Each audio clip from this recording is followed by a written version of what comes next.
Any man give his life for Yahweh Shai Mashiach in Christ and fall up under that U.P.K banner is my brother and my blood, and I will die and kill for him if necessary. Go to ground, go to ground, go to ground, go to ground, go to ground, go to ground, go to ground, go to ground, go to ground, go to ground. It's all about that warfare, boy. Give ground, give ground, back up, give ground, give ground, back up, give ground, give ground. It's all about that warfare, boy. Take ground, take ground, take ground, take ground, take ground, take ground, take ground, take ground. My soldiers take ground till them stand down.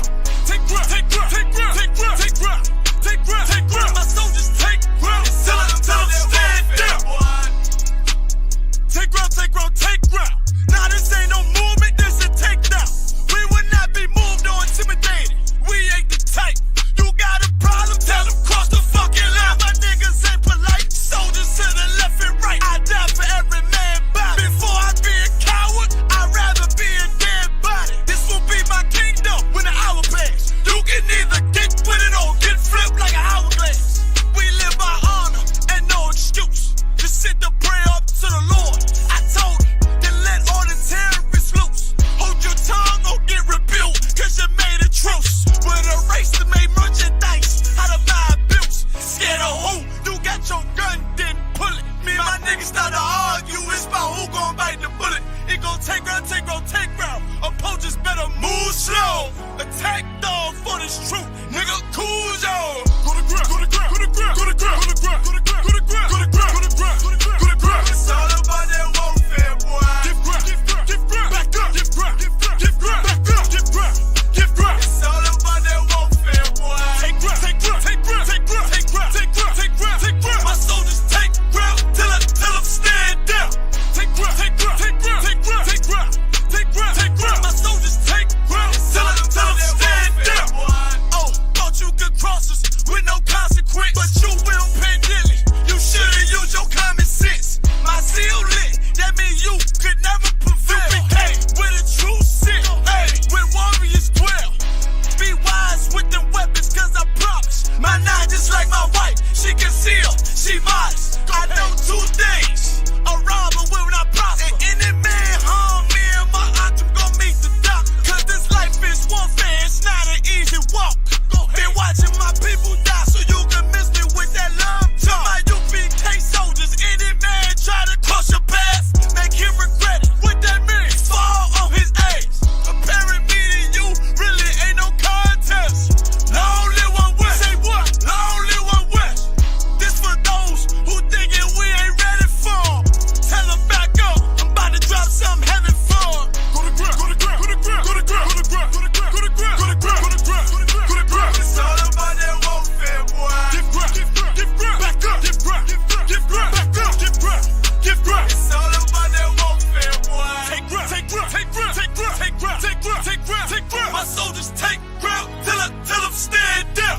Take ground, take ground, take ground, take ground, take ground, take ground, take ground. My soldiers take ground till them stand down.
All right, let's clap it up. Let's clap it up. Damn right. Damn right. All right, shalom, Israel, shalom. Yahweh Bahashim, Yahweh Shai Barakatham to the brothers. Yahweh Shamar Alathan Bahashim, Yahweh Shai to the sisters.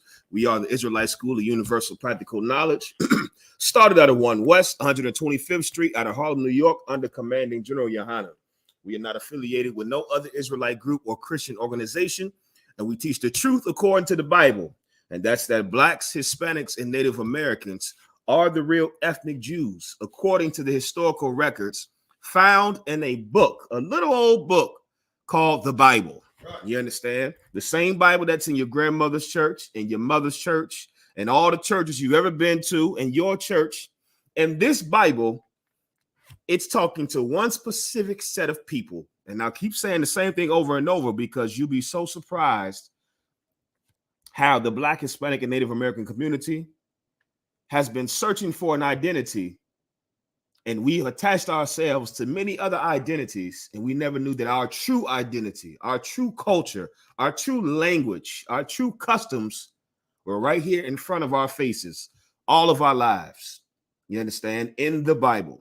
That Bible is talking about the 12 tribes of the nation of Israel. And according to those historical records, we are the 12 tribes of Israel. Right. If you are Black, Hispanic, or Native American, you are of the bloodline of the 12 tribes of Israel. You understand? And that same Bible, it says our oppressor is the devil. You understand? Right. It says he's a devil, the slave master, the colonizer, he's a devil. And it says that because it's the truth, for one. And the word devil means deceiver. And the oppressor, the so-called Caucasian race, has deceived the entire race of people. You understand? The entire earth into believing that his race of people are the people in the Bible. You understand? Perfect example. Exhibit A. You understand? This is who we think of, who many of us, okay, were singing and worshiping to in those churches when we thought of Christ. When we thought of Christ, this is who you, the image that comes in your head, who you think of. You understand? It's only up until recent history that we know this is not Christ. But 10, 15 years ago, many of us thought this was Jesus, sweet baby old Jesus, who was coming back to save us and give us wings so we can be in heaven with all the little naked white babies. That's a goddamn lie. You understand? From the oppressor. And that's why he's a devil, because everything that comes out of his filthy mouth is a lie. This being chief among those lies. And we're going to dispel some of them lies tonight. You had your hand raised, your pot, Shalakia. About maybe just two quick things. When we was in camp, when you just what you were saying about the Bible being in your grandmother's house, right? Sure enough, the young man was sitting over there. He's like, it's in my grandmother's house. You know what I mean, brother? And I ain't allowed when in the world when I used to look at the picture, that Lionel Richie song used to pop in my head. Like, he can turn your life. Good night. And listen, okay, and this is, like you said, the brother at camp who said, that's in my grandmother's house. Brother, I was that brother. You understand? Like, that's why I say the things that I say. One, because I learned from the men above me, and they have said them. You understand? And I understood as a brother, as a sinner in the world, that what Commander Junior Yahanna and all the brothers in the I.S.U.P.K were saying was so true. Like, if we've been lied to all of our lives, when you hear truth for the first time, brother, it's something monumentous. Like, it changes your life to hear the truth, because it's like, what? And then not only to hear the truth, to hear it so aggressive and authoritative, like, this is the truth, you've been lied to. And then you go and do the research yourself, and to come to find out them crazy niggas was right. Brother, that was me. And I said, I want to be one of them crazy niggas, because I want to know what this Bible has always been talking about. Because clearly my pastor didn't tell me anything about the Bible. Clearly my mother and grandmother, you understand, and their religious leaders never taught me anything that this Bible was always saying. Because when I came in here, I realized how much I did not know and how much I was lied to concerning the Bible. You understand? I'm priest and officer of 5,000 Kazak Ahmad. You understand? This is the Israelite School of Universal Practical Knowledge. This I.S.U.P.K, Washington, D.C. Tonight is a Tuesday night brotherhood class. And tonight's topic is America is Egypt all over again. You understand? America is Egypt all over again. And I know as I say that, you know, to some people that may be, what you may ask yourself, what's the correlation? What's the correlation between America, a white nation, and Egypt? Because, you know, brother, the ancient Egyptians were dark-skinned people, brother. You know, ancient Kemet That was us, brother. The dark-skinned peoples. America is not our land, brother. I know you probably asking yourself, what's the correlation between the two? I'm going to show you in the Bible that there is a not only a direct correlation, but there is a spiritual correlation between the two. And you can draw direct parallels from both empires, the ancient Egyptian empire and the empire of America today, which the Bible calls Babylon, or the daughter of Babylon. So, like, Shapat, go ahead. But like even in the world, I noticed myself and most fake woke brothers, you know what I'm saying, in the world, they will link America with Egypt, but it's by, you know, we were the kings back then, and America wants to be like us. That's why the pyramids on the dollar bill and all that. Right. Listen, I understand. Pastor Pork Chopper said I was just that name. Either you being real facetious, or that's hilarious though. His name was Pastor Pork Chopper. No sweat. He said I was just going to say that. What's the correlation? Absolutely. I'm going to show you the correlation right here in the Bible. The young man Matthew said that Mitri straight fire. Most High in Christ, brother. Most High in Christ, man. I finally learned how to tie it. I had to go and get some help. You know what I'm saying? Big shout out to Officer Marah in Philly. You understand? Because, brother, I could not for the longest know how to tie one of these Mitris. I had to sit down and watch the tutorial he gave me, and I was like, okay, I've always wanted to rock a Mitri, but I'm like, I do not know how to tie them jokes. And then you don't want to go and do it by yourself, because then you'll come in here looking like an Arab with a damn turban on and all that. So, you know what I'm saying? I had to do it the right way. All right, if you're just tuning in, make sure you like and share the stream. If you're just tuning in, make sure you like and share the stream. Let's get straight into it. You understand? So let's go to Exodus chapter 3, verse 1. Exodus chapter 3, verse 1.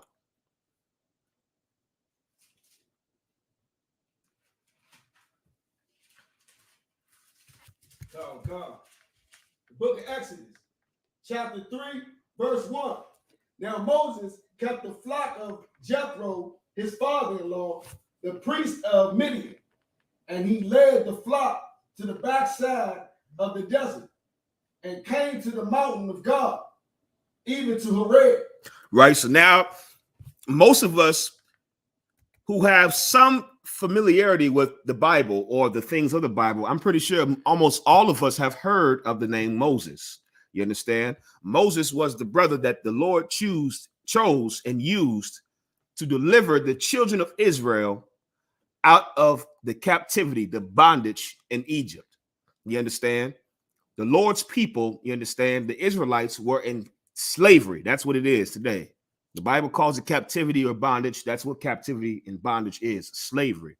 The children of Israel were in captivity and bondage, and the Lord heard their cry.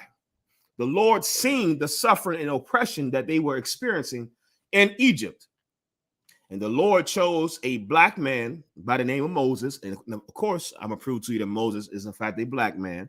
The Lord chose a black man from the tribe of Levi, which would be your modern day Haitians today. You understand?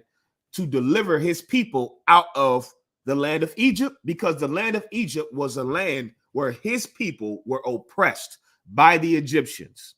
So right now, the Lord is calling Moses to this mountain, because the Lord now is going to give Moses instructions on what to do. You understand? Moses was dealing, at this time, Moses lived in the land of his rib's father. His rib was a heathen. Of course, Moses didn't know the laws, because if you read the story of Moses, he was raised by Egyptians. Moses was raised in Pharaoh's palace by the Egyptians. The thing is, Moses was not an Egyptian. He was an Israelite living amongst the Egyptians. You understand? And the reason why he got there, just give you a quick backdrop on to speed, get you caught up to speed. The reason why Moses ended up in the Pharaoh's palace is because the previous Pharaoh, you understand, put out a decree for all the firstborn Israelite boys to be murdered.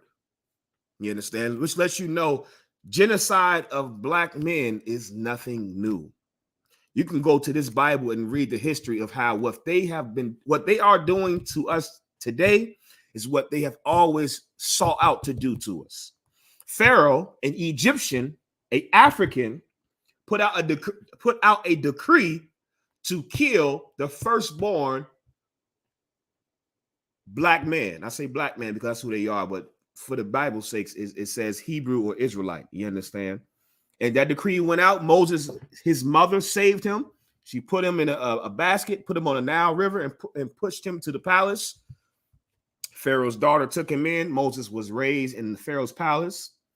And so Moses grew up with Pharaoh's customs. He grew up with the customs of the Egyptians. He left Egypt as a fugitive because he murdered an Egyptian. You understand? And we're going to get all this, but this can get you up to speed. He left Egypt as a fugitive for murdering an Egyptian. He went and married a woman that was not of his tribe, of his race. He married a so-called, I believe she was an Ethiopian. Don't quote me on it. She was not an Israelite. You understand? So now he's dwelling with his rib and her father's land, Jethro. So that's where we are now. So go ahead, Shapap. That wasn't even the first time that they killing black men was a thing. Right before that, in chapter 1, he told the midwives to kill the males. Oh, we getting straight to that, brother. We getting straight to that. I'm going to go here and then we're going to jump back. We're going to do a lot of going back and forth because this is the way you're supposed to read the Bible. The Bible tells you in Isaiah, this is how you read the Bible. Precept upon precept. Like that crazy cat at camp said, you jumping all over the Bible. You jumping all over the place in the Bible. Because in the Christian church, you taught to believe the Bible is read like a damn novel, front to back, straight through. And that's not how the Bible is supposed to be read. It says precept upon precept, line upon line, here a little, there a little. And so, because we are the scholars of the Bible in the I.S.U.P.K, we follow how the Bible tells us to read the Bible. And that's what we're going to be doing tonight. We're going to do a lot of going back and forth. You understand? So let's go. Now we are in Exodus 3:1. So let's go to verse 2. Book of Exodus, chapter 3, verse 2. And the angel of the Lord appeared unto him in a flame of fire, right, out of the midst of the bush, and he looked, and behold, the bush burned with fire, and the bush was not consumed. Right. So this is the famous burning bush. If you grew up in church, you heard many stories about the famous burning bush, right? Keep reading. Verse 3. And Moses said, I will now turn aside and see this great sight, while the bush is not burnt. Verse 4. And when the Lord saw that he turned aside to see, God called unto him out of the midst of the bush and said, Moses, Moses. And he said, here I am. Here am I. Right. Verse 5. And he said, draw not near hither. Put off thy shoes from thy feet, for the place whereon thou standest is holy ground. Right. So now the Lord is speaking to Moses. The Lord is giving Moses instructions. And this is important to understand for you bug outs, for you Christian women, for you fake Israelites, for you nutcases that believe God is somehow talking to you. You got Jesus in your back pocket, and you got what they say the church, Jesus on the main line. You understand? You somehow you got special communication with God, and he talks to you, and he gives you dreams and visions, and he whispers in your ear. You're a liar, and you need help. You understand? Because that's not the Lord talking to you. It's somebody else talking to you. The Lord has always dealt with one man throughout the scriptures when it comes to his people. The Lord has always chosen one man who he dealt with, and then that man disseminated the information to the rest of the people. Moses is who the Lord chose to deal with, and that's why the Lord now is giving Moses instructions. You understand? Keep reading. Verse 6. Moreover, he said, I am the God of thy father, the God of Abraham, the God of Isaac, and the God of Jacob. This is important to understand because this proves the lineage that Moses comes from.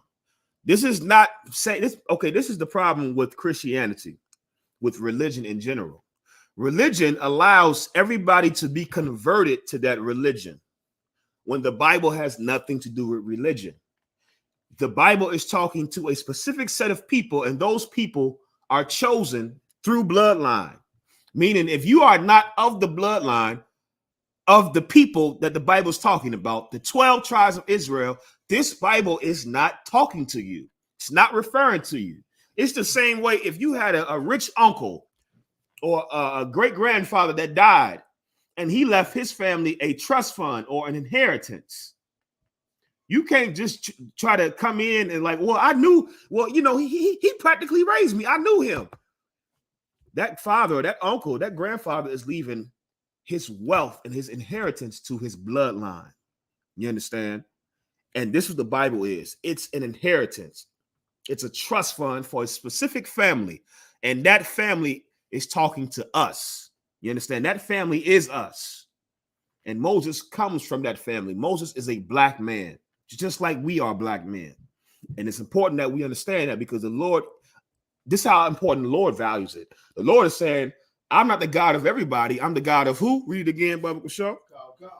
More, verse 6. Moreover, he said, I am the God of thy father, the God of Abraham, the God of Isaac, and the God of Jacob. Right. The Lord right here is giving his pedigree. Like, I'm not the God of the Egyptians who you grew up as. I'm not the God of the Edomites, the so-called white man. I'm not the God of the Elamites, the East Indians, or the Ammon and Moabites, the Chinese and Japanese, the Hamites, the Africans. God is saying specifically who he's God of. You understand? Who he chose as a people. The Lord says, I am the God of Abraham, Isaac, and Jacob. That's the lineage right there. The Lord is giving pedigree. You understand? He's the God of the one true living God. The God, the only God that has power. Keep reading. Oh, God. And Moses hid his face, for he was afraid to look upon God. Mm-hmm. Verse 7. And the Lord said, I have surely seen the affliction of my people. Then the Lord said what? I have surely seen the affliction of my people, which are in Egypt, and have heard the cry by reason of their taskmasters. For I know their sorrow. Here's the problem. You understand? Here's the problem with your doctrine that you believe, not the Bible. There's no issue with the Bible. The issue that you have is the doctrine that you believe, which is not, is not found in the Bible. It's not backed up by these scriptures. You believe that black people are African. And I'm going to show you why this is a fundamental problem. Because so-called black people in America, so-called Negroes, you understand, are not African. Just because we were sold from the west coast of Africa does not mean that's our place of origin. And for some reason, that's such an effing hard concept for a lot of people. Like what we were sold from the west coast of Africa. Yeah. And you buy bananas from Walmart. Does that mean that's its place of origin? No, it's not. Africa is not our place of origin as the descendants of the transatlantic slave trade. You understand? Africa is the place that we fled to running from the Romans when they took over our land in 70 AD. And I'm going to prove it to you in just a second. You understand? But the Lord right here is saying he heard our affliction. Now, for you African lovers, here's another problem that you have. A lot of you Negroes want to attach yourself to ancient Egypt, to Africa, when we're reading right here that the ancient Egyptians were afflicting the Israelites, meaning we didn't live in peace and harmony with the Africans. The same way before we were sold to the white man in the transatlantic slave trade, the reason why it was so easy for them to take us into slavery is because the Europeans made a deal with the Africans to round up the Israelites into slavery. Africans did not sell Africans into slavery in the transatlantic slave trade. Africans sold the people that they wanted out of their land because they knew we were not the same people. You read about the history of how we were warring against the African tribes whose land we were in. And the Africans made an agreement, a covenant with the Europeans, and they rounded us up. A lot of those tribes, like a lot of people, like a lot of so-called black people here in America, love to claim to be, oh, I'm from the Ashanti tribe, or I'm from the Fulani tribe, when those were the main two tribes that rounded up Negroes. You go look up the history of the Ashanti and how they were one of the main ones who rounded up black people and sold us to the Europeans. The same way we were afflicted in Egypt, we were in that land of the Africans, we were afflicted on the west coast of Africa. That's how they even got to us. So I can keep reading, Shabbat. Let me grab something. Verse 8. And I am come down to deliver them out of the hand of the Egyptians. Read that verse again from the top. Verse 8, come. And I am come down to deliver them out of the hand of the Egyptians, and to bring them up out of the land unto a good land, and a large, unto a land flowing with milk and honey. Right. Now this is the Lord saying that he is going to deliver us out of the hands of the Africans, the hands of the Egyptians. Egyptians are historically African. The so-called modern day Egyptians today are not the original African people of Egypt. The people that inhabit that land of Egypt today are Greek babies from when Alexander took over that land, and he left that land in charge of one of his generals. When Alexander died, he split the Greek Empire into 4 pieces. He left it to his 4 generals. Ptolemy was a general that was in charge of the Egyptian part of the empire. And those Greeks pushed the real Africans, the real Egyptians, further south. You want to know what the original Egyptians look like? Look at the Sudanese people. You understand? The Sudanese people are what them Africans looked like before. The true Egyptians. You understand? If you could, Spot, just give me ham from out of here, if I could show. The water.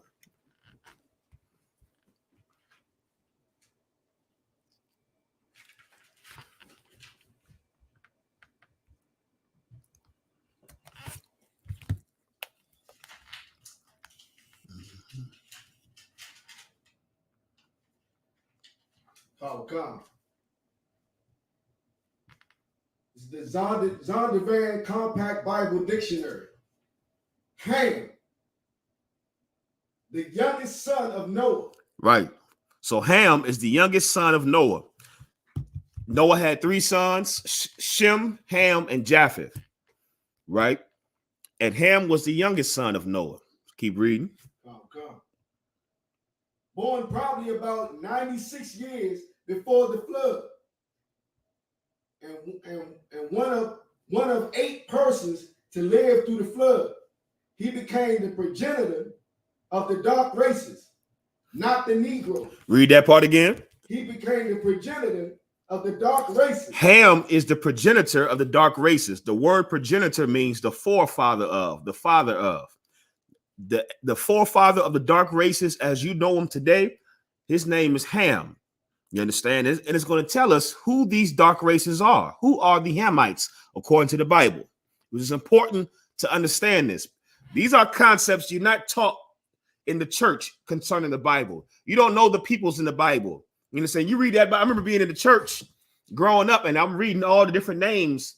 And because nobody in church, the pastor never broke down who is who, you just read the names and you just muddle through it and just get to the scriptures that Christians love. You know what I'm saying?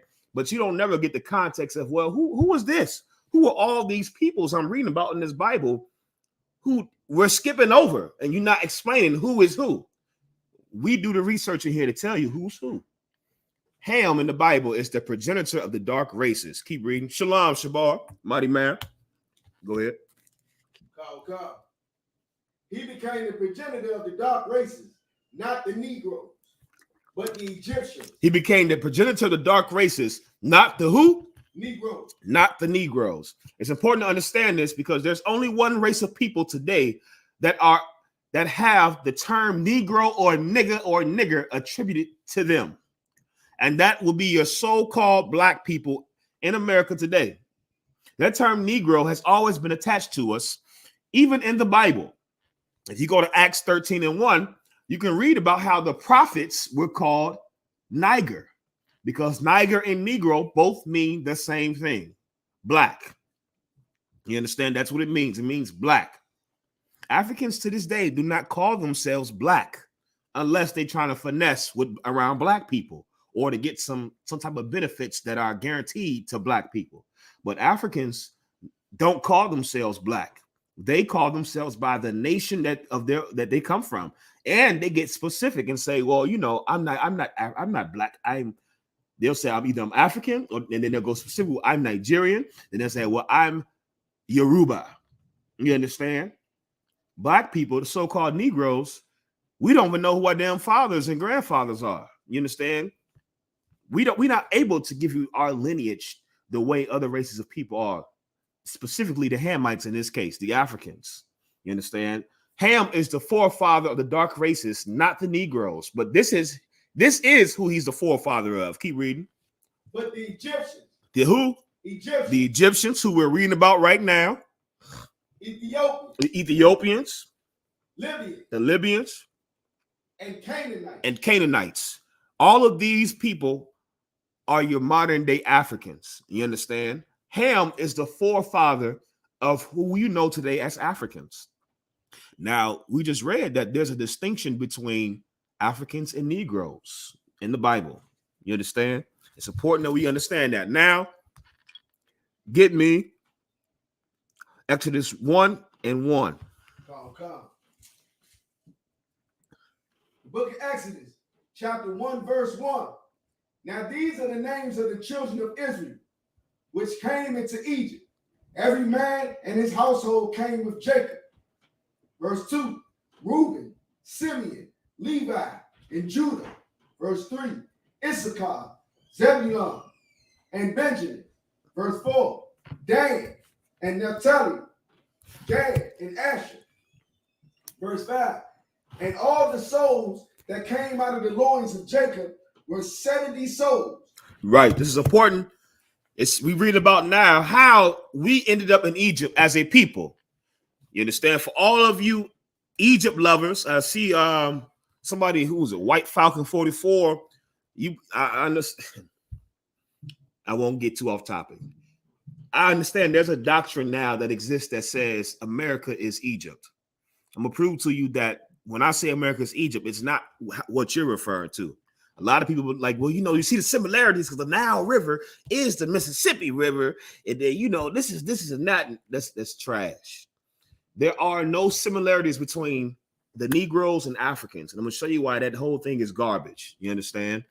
The Bible is giving us the history of how the so-called Negroes, our forefathers, got into the land of Egypt to begin with. You understand? When it says those 12 tribes, Jacob's 12 sons came into Egypt, this is telling you how we got there. When it says the sons that come from Jacob's loins, you understand, meaning the children of Jacob, right? And he said altogether between Jacob, his 12 sons, and their wives and their children, it was 70 of us altogether. Just think of that. 70 of our family went into Egypt. You understand? At that time, it was 70 of us. Keep reading. Oh, God. But Joseph was in Egypt already. Joseph was in Egypt already. How? Because his brothers sold him to Egypt. You got to understand the history of the Bible. Joseph's brothers, plural, conspired against him, and they sold him into slavery in Egypt. Joseph was favored by the Lord, just like most black people are whenever you get a slave. Like, you ever notice black people get a slave, and we always the go-to guy for everything. Like, yeah, I know Dante, he gonna handle it. Go ask Dante how to do it. Dante, I'm gonna have Dante train him, or I'm gonna have Jaquan train him. You know what I'm saying? Whenever we go at a slave, we call a job a slave, you notice we always shine. You understand? I remember my uncle, he'll get locked up and he'll get released and he'll get a slave and he'll rise up real quick in the ranks. He'll get locked up again and he had to get back out and start somewhere else at another slave, but he'll do it all over again. Everywhere we go as a people, we thrive. And it's not because of our own accord. It's because we are the Lord's people. This was the case with Joseph. Joseph, not only was he one of the 12 tribes of Israel, the Lord's chosen people, Joseph was favored by the Lord. So he rose up in the ranks and ended up becoming the second in command in the land of Egypt. You understand? You got vice president today in America. Joseph became what would be the equivalent to vice president in Egypt underneath the Egyptian pharaoh. You understand? Right? So keep reading. Verse 6. And Joseph died, and all his brethren, and all that generation. Verse 7. And the children of Israel were fruitful, and increased abundantly, and multiplied, and waxed exceedingly mighty. This is who we've always been. This is who we've always been as a people. It said Joseph and his brothers, they all died. That generation of us, our people of Israelites that came into Egypt, they all died. But we stayed in Egypt, and we continue to do what we always do. What do black people do? What are we good at? Having sex and having babies. So much so that we have babies on accident. You understand? Like, damn, you find out she's pregnant. Like, damn, she said she was on the pill. I had the condom. And you trying to equate in your mind, how the hell did this happen? Listen, man, it's who we are. We always make children. You understand? We always, what the Bible says, be fruitful and multiply. That has always been us as a people. The problem is what you'll find out, just like in America today, we are multiplying in a land of our enemies. And whenever you are in a land that's not your land, your people multiplying becomes a threat. The white man, he encourages his people to multiply. He's encouraging white women to not get abortions and to have children and to stay at home and have big families, because this is their nation. This is their empire. So it's not a strain on their empire when their own people have children. You know what it is a strain? When the people that you are scared of, when the people that you hate now start to grow strong in many. And it's the same in America. It was the same way in Egypt. Keep reading. Oh, God. And the land was filled with them. It said, the Bible says that Egypt was filled with us. You understand? We grew to a mighty people, many in number. And the land of Egypt was filled with niggas.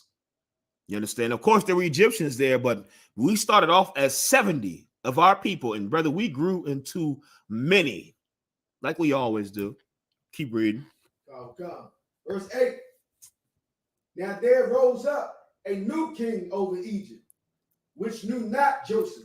And there rose up a new king over Egypt, which knew not Joseph, meaning this new Pharaoh, he didn't have respect for the sacrifice that Joseph did. You got to understand the history in the Bible. For time's sake, I'm breezing through a lot of this just to get to the meat of everything. Joseph, while he was in Egypt, because the Lord favored him, the Lord showed Joseph the fate of Egypt, what was to come. And the Lord showed Joseph that Egypt was going to experience 7 years of great prosperity in their crops, followed by 7 years of great famine. And because the Lord showed this to Joseph, Joseph being a good steward, he got the land of Israel to prepare during those 7 years of plenty. They got all their crops and they put away so much goods and food and crops and wheat for the 7 years of famine. And that's part of the reason how Egypt became such a strong and mighty nation. Because while the rest of the world experienced those 7 years of great famine and drought, the same way Egypt did, Egypt had something that nobody else had. They had an Israelite. You understand? That's the only reason why America's great today. Just to throw that out there. Like, America thinks they're great. For whatever reason, they think they're great. They think they're great because of their military. They think they're great because of their ingenuity or whatever they want to say. The only reason why America is not Russia, the only reason why America is not Ukraine or some war-torn European nation that lives in poverty and barbaric is because they have black people in this land. Blacks, Hispanics, and Native Americans, God's people, are the determining factor on the success of any nation we go into. And it was the case in Egypt. Joseph literally saved Egypt. He literally saved Egypt. And during that 7-year famine period, it caused Egypt to grow very wealthy, because you read in the scriptures how people came from afar to get food from Egypt. And it caused Egypt to become very rich and powerful. And it rose to a nation that was the greatest nation on the face of the earth at that time. Not because the Egyptians were smart, not because the ancient Kemet, them Egyptians and them Africans were hard-working people. No, that's not why. It's because of the wisdom of the Lord given to a black man, an Israelite. You understand? So now we're reading about, it says there rose up a new Pharaoh that didn't know Joseph, meaning this new Pharaoh, he didn't know Joseph. He didn't know the sacrifice of he didn't know the great works that Joseph did to build and save this stinking nation. You understand? He, in his mind, okay, you know, Egypt is great because of us Egyptians. Think of Donald Trump. You understand? Think of a Donald Trump getting in office. Just let's make America great again. White power, white supremacy. That was this new king, this new Pharaoh in Egypt. And he didn't respect what Joseph did for Egypt. And because he didn't respect what Joseph did for Egypt, he didn't respect Joseph and his family, his bloodline, fellow Israelites. Keep reading. Come. And he said unto his people, behold, the people of the children of Israel are more and mightier than we. This Pharaoh understood what you don't understand as a Negro today, as a so-called Black, Hispanic, or Native American today. This Pharaoh understood something. He understood that these people are not the same as us. And because they're not the same as us, them growing in number is a threat to my people. Read that part again. Come. And he said unto his people, behold, the people of the children of Israel are more and mightier than we. This is like, and this is another point too, which shows you wherever we go, brother, we are always mightier than the people that we around. I can imagine what white politicians and white people in government, you understand, who have been plotting against black people for all these decades. I can imagine the things that they say about us. Like, damn, we didn't gave them Planned Parenthood. We didn't put the drugs in their community. We didn't change laws. We didn't spray the air over the projects. We put them in project homes. We funneled guns in their community. Like, just imagine if you're a white man and you know behind closed doors, you are doing everything you can to destroy this people. And somehow, some way, they keep having children, and the children still become strong and smart and just strong people. You would feel what Pharaoh feels. And that's exactly what white America feels today. Exactly what Pharaoh felt back then. He's looking at Egypt. He's looking at these blacks, Hispanics, and Native Americans in his land. And you understand? And he's saying these people are more mightier than us, man. Like, damn, like they're stronger than us. This is our land, and we rule over them. But make no mistake about it, these people are stronger than us. You understand? Keep reading. Come. Verse 10. Come on, let us deal wisely with them, lest they multiply. And it come to pass that when there falleth out any war, they join also unto our enemies. So right, what's happening right now is what you would call today a think tank. Right now, America has many think tanks that they conduct concerning you, black man. They sit behind closed doors with these rich white men, and they make decisions concerning how they deal with our people. And this is exactly what Pharaoh did. He said, he's seeing the condition of the nation. He said, these people right here, these Israelites, they're more mightier than us. Let us deal wisely with them. Another word for wise is crafty. You understand? Go ahead, Shapat. It's like I got the precept. If you could. The book of Psalms, chapter 83, verse 2. For lo, thine enemies make a tumult, and they that hate thee. And they that what? And they that hate thee. And they that what? And they that hate thee. Make no mistake about this, man. While you want to be equal and love everybody and accept everybody hates you. Black man, Hispanic man, Native American, Indian man. Everybody hates you.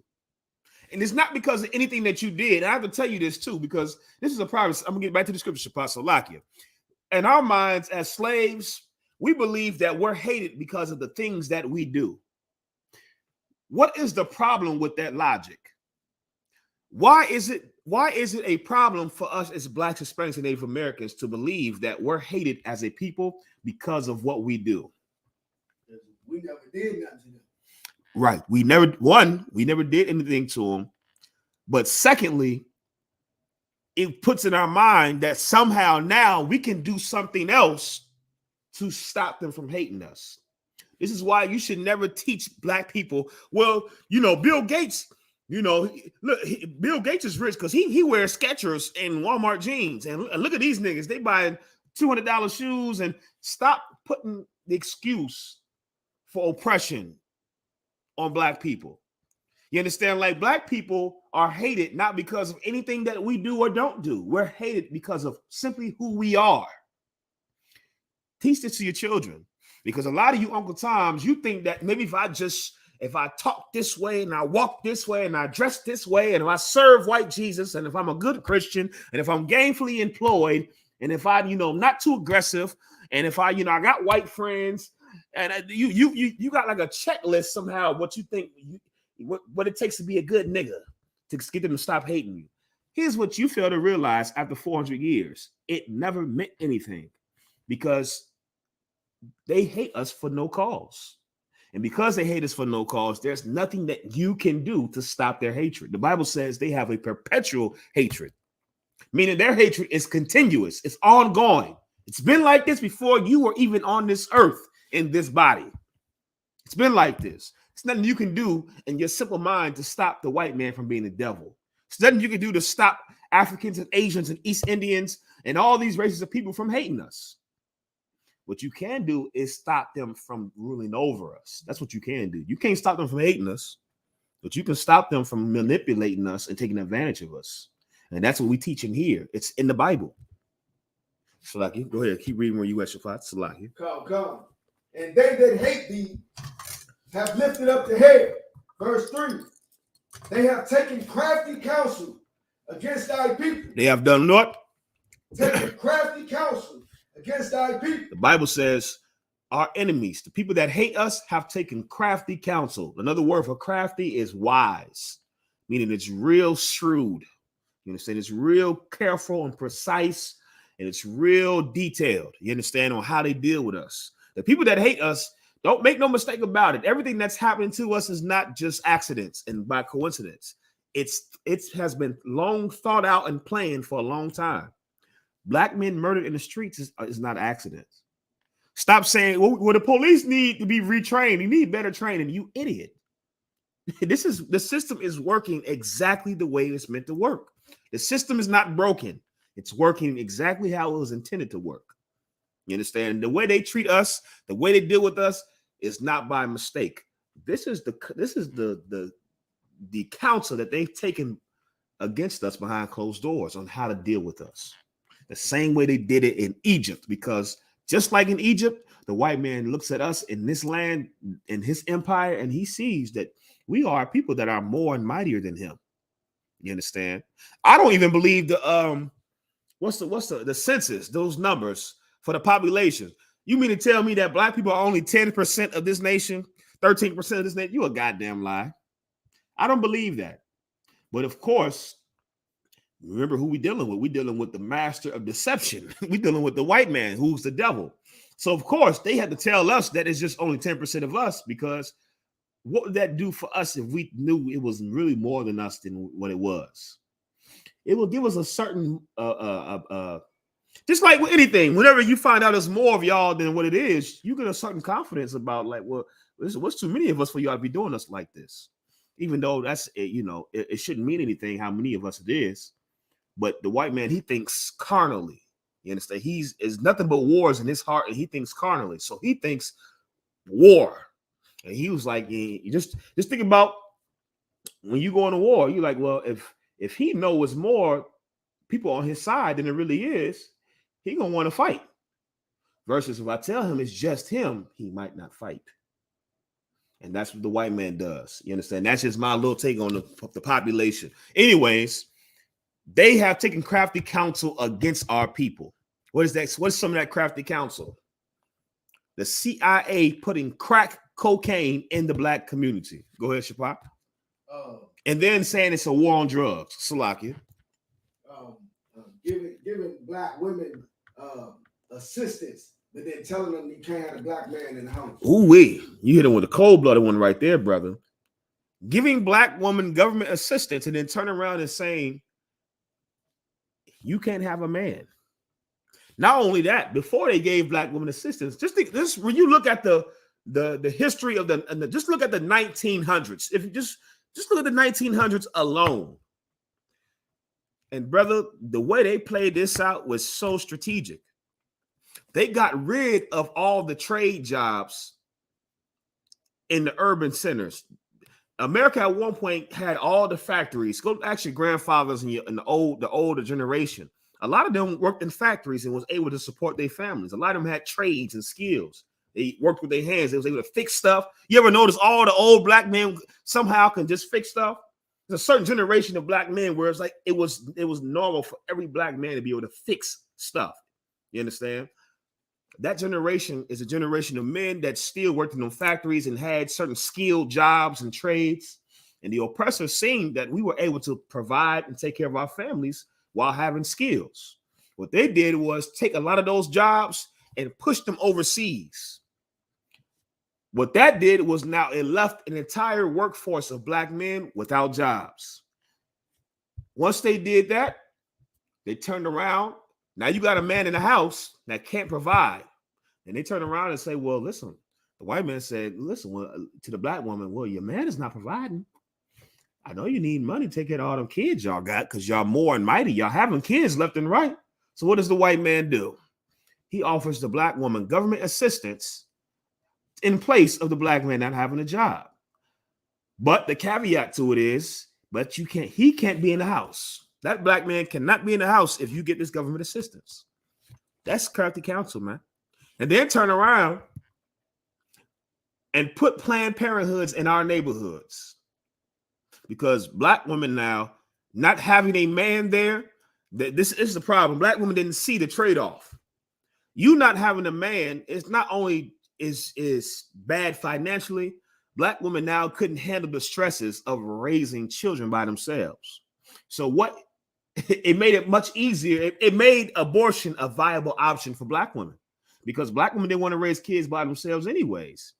So now they put the Planned Parenthoods in our neighborhoods, and a black woman got to decide between making money, you understand, having a career, or do I add another mouth to feed in this world, in this household? And the logical thing is to kill your baby. That's the logical thing to do. It makes sense. The problem is, it's the wrong thing to do. And a lot of times in life, something that may seem like it makes so much sense will be the wrong thing to do. You understand? It's just a perfect example. You at the club and the shorty feeling you and she buying you drinks. The logical thing is to go home and tear fire to that tail. May not be the right thing to do. You understand? That's what happened. This is the crafty counsel that these oppressors have taken against our people.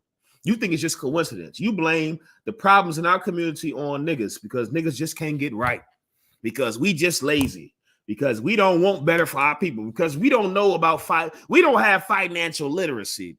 That's a goddamn lie. The Bible tells us why we're destroyed. Hosea 4:6 says we're destroyed for the lack of knowledge. What knowledge do we lack? The history we're reading about right now. What they say, if you don't know your history, if you don't know history, you're bound to repeat it. And this is why the oppressor has made it his mission for us to believe this instead of actually opening up the goddamn book and finding out the knowledge that this book holds. You understand? This book will tell you Christ didn't look like that. Christ is a black man. This Bible will tell you of everything that we experience in America today, we've experienced in Egypt.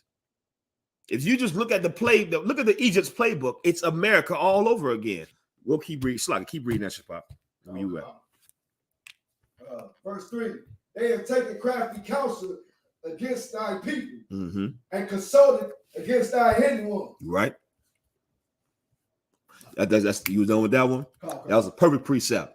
Perfect precept to pair with what we were just going into in Exodus. Because this tells you what has happened then is happening now. History repeats itself. You understand? And I'll show you in the Bible, America is Egypt. Keep reading. Come. Verse 10, the book of Exodus, chapter 1, verse 10. Come on, let us deal wisely with them, lest they multiply. And it come to pass that when there falleth out any war, they join also unto our enemies and fight against us. Right. Now, of course, these Africans are thinking the same way any nation that's in charge thinks. They think strategically for the what's the word, for the continuity of their nation, and they understand that having a people in your land that grow strong in number could be a potential threat strategically. If you go to war and you have an enemy, these people that live in your land that are not your people, they can decide to fight on your side, or they can decide to fight with your enemy. This happened in America. Anybody know what time period this happened? You may have to know history. When the white man was scared that black people were going to join with America's enemy. Anybody know what movement this was? That white people were scared that black people were joining. Now, I'll be surprised if somebody knows this, but this is American history. This happened no more than 60 years ago. Go ahead. During the Depression? Not during the Depression. It was a movement in America, you understand? And it gained a lot of steam amongst white people. And the oppressor feared that black people would join this movement because the movement was based in the ideology of their enemy. Anybody know? I was gonna say, with the Jews. Nah. The Jewish man. I was about to say. I want to see somebody can get it. Sorry, give me push. Can I get one more cold bottle shot? I want to see somebody can get it. It was popular during the 50s and the 60s. It was a movement. You understand? It was a movement that a lot of white people were believing in, but you had to believe it in secret. You understand? I'm gonna give you throw it out there, give you a little hint. If you ever seen the movie The Great Debaters with Denzel Washington was a part of that movement. And you go watch how they had to be in that movement in secret. You understand?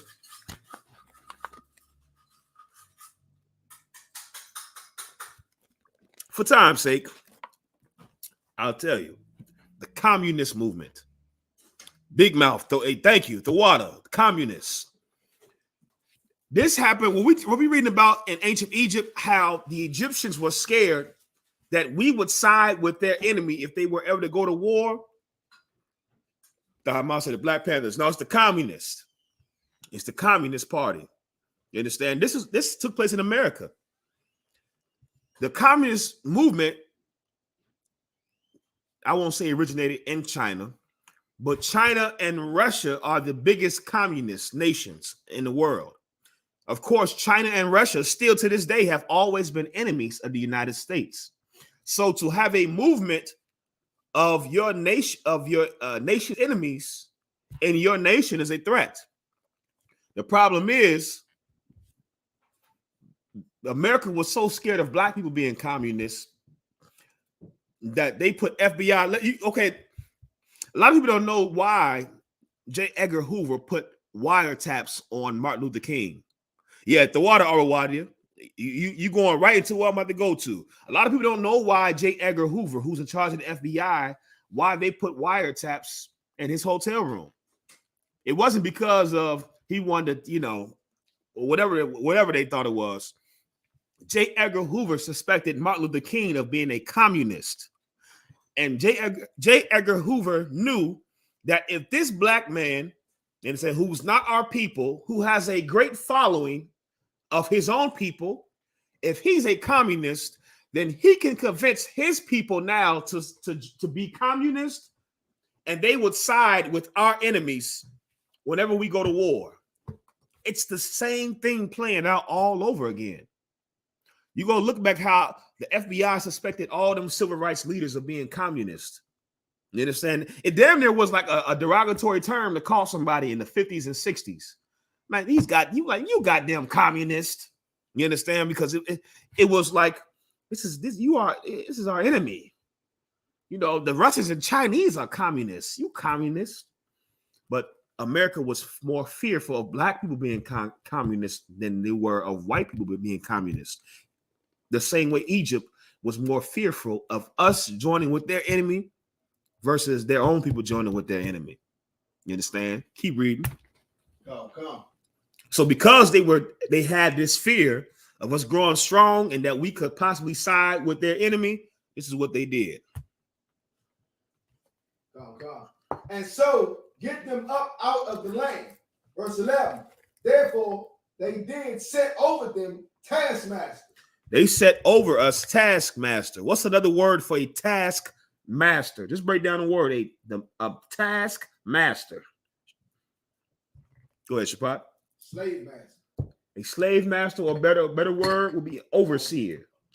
You understand? Somebody that masters your task, the master of your task, your overseer.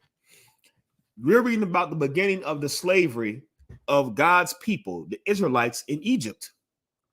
You understand? They feared black people in Egypt. Them Africans knew black people were not them and black people were not the same. And just like whenever we do anything, we surpass everybody at everything if you leave us alone for a long enough time. You understand? So what they had to do was put taskmasters over us. You understand? They put us in hard bondage. Keep reading. Oh, God.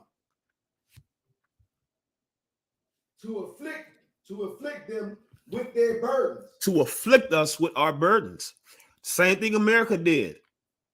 America was fearful after the Emancipation Proclamation, when Abraham Lincoln so-called freed the slaves. What happened right after that?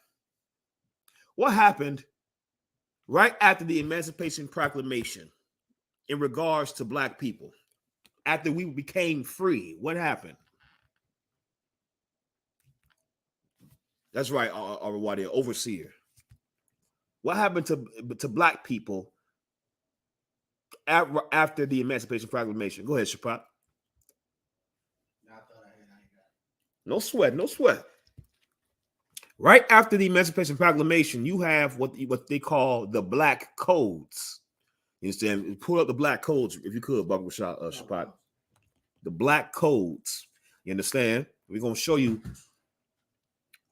what happened in America happened in Egypt first. And America is simply Egypt reincarnated. And you shouldn't be proud of that.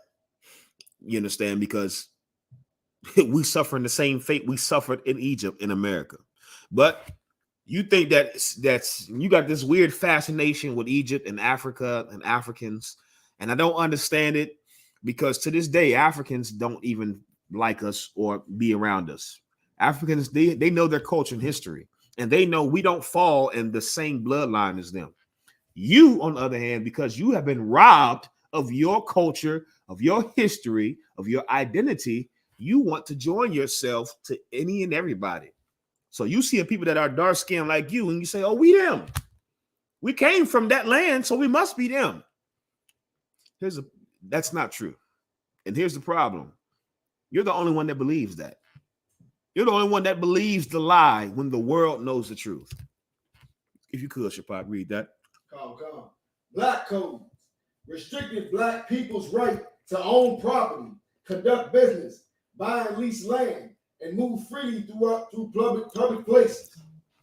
A central element of the black codes were vagrancy laws. Mm-hmm. States criminalized men who were out of work or who were not working at a job whites recognized. Right. So the black codes were instituted to penalize black people for no reason. You got to remember, prior to the Emancipation Proclamation, you didn't have jails and prisons the way you do now. After the Emancipation Proclamation is when you start to see now prisons being built, jails being built to house black people, because this was part of them being taskmasters over us. Slavery ended, so now they needed a way to keep black people under their reign. So they enacted these draconian laws called black codes. And that's why to this day, you ever see a sign that says no loitering? Anybody ever see a sign that says no loitering? That is a law that comes from the black codes, meaning you're not even allowed just to be out and about. That no loitering law today, it comes from getting black people to not be out and about freely. That's what it comes from. And this just was a way that America could find a way to penalize and continue to afflict and oppress black people now that they were free. And what they did was they would lock up black people for these little things and they'll put them in jail. And what happened when they were in jail?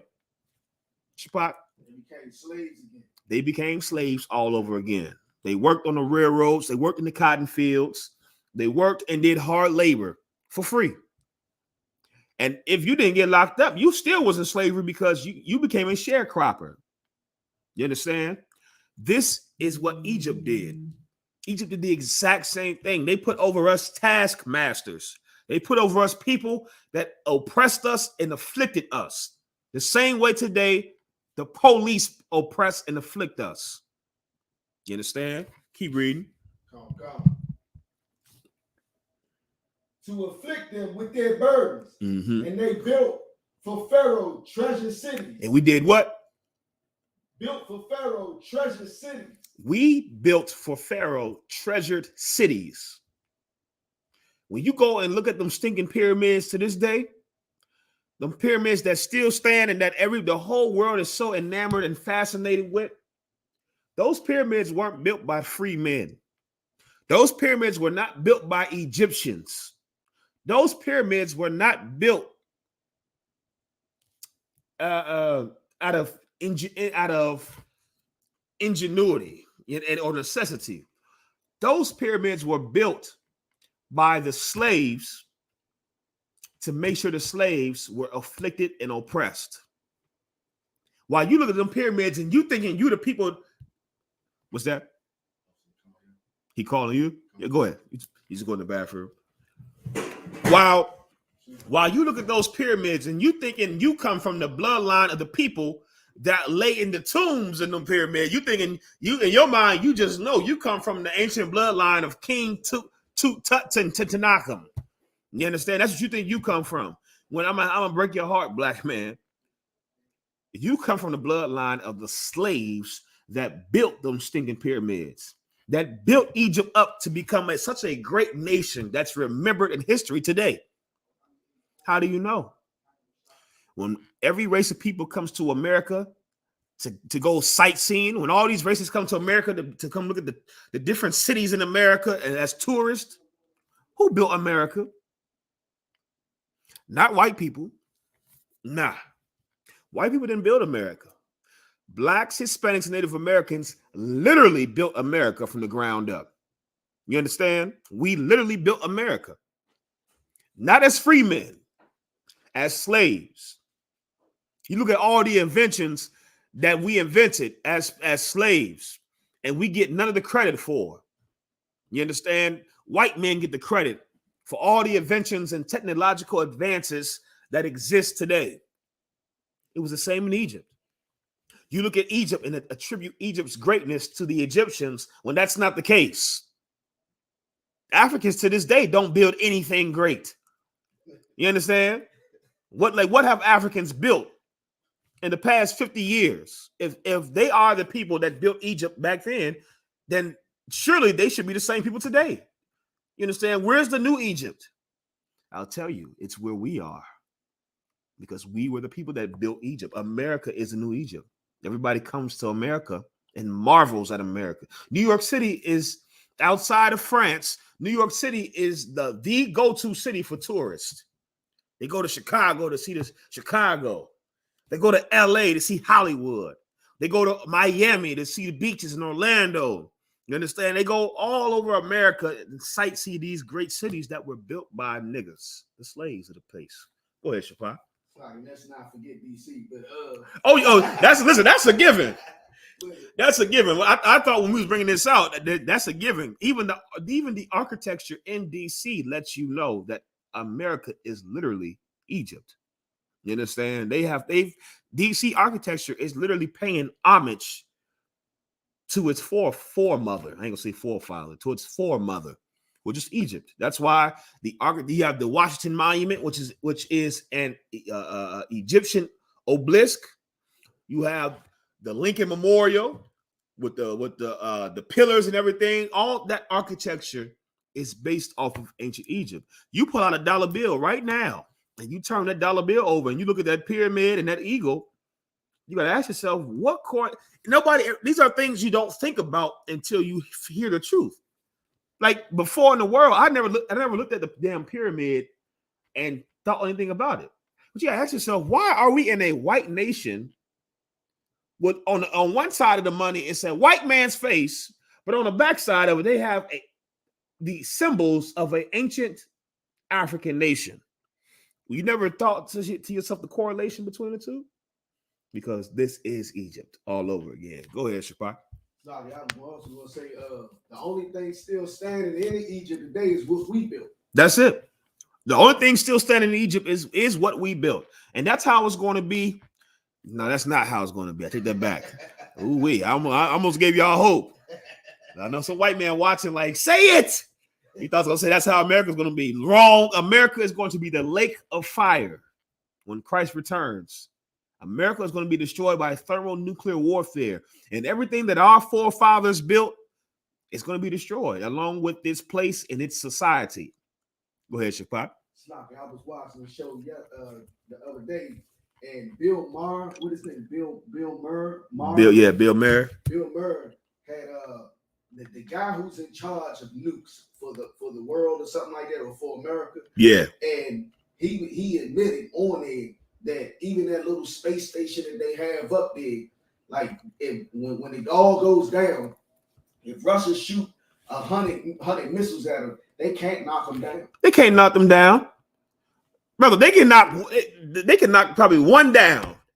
That's iffy. After that, brother, they're not stopping what's coming. America is not going to stop the destruction that's coming for this place. The same way Egypt could not stop the destruction that came for it because of its treatment of God's people.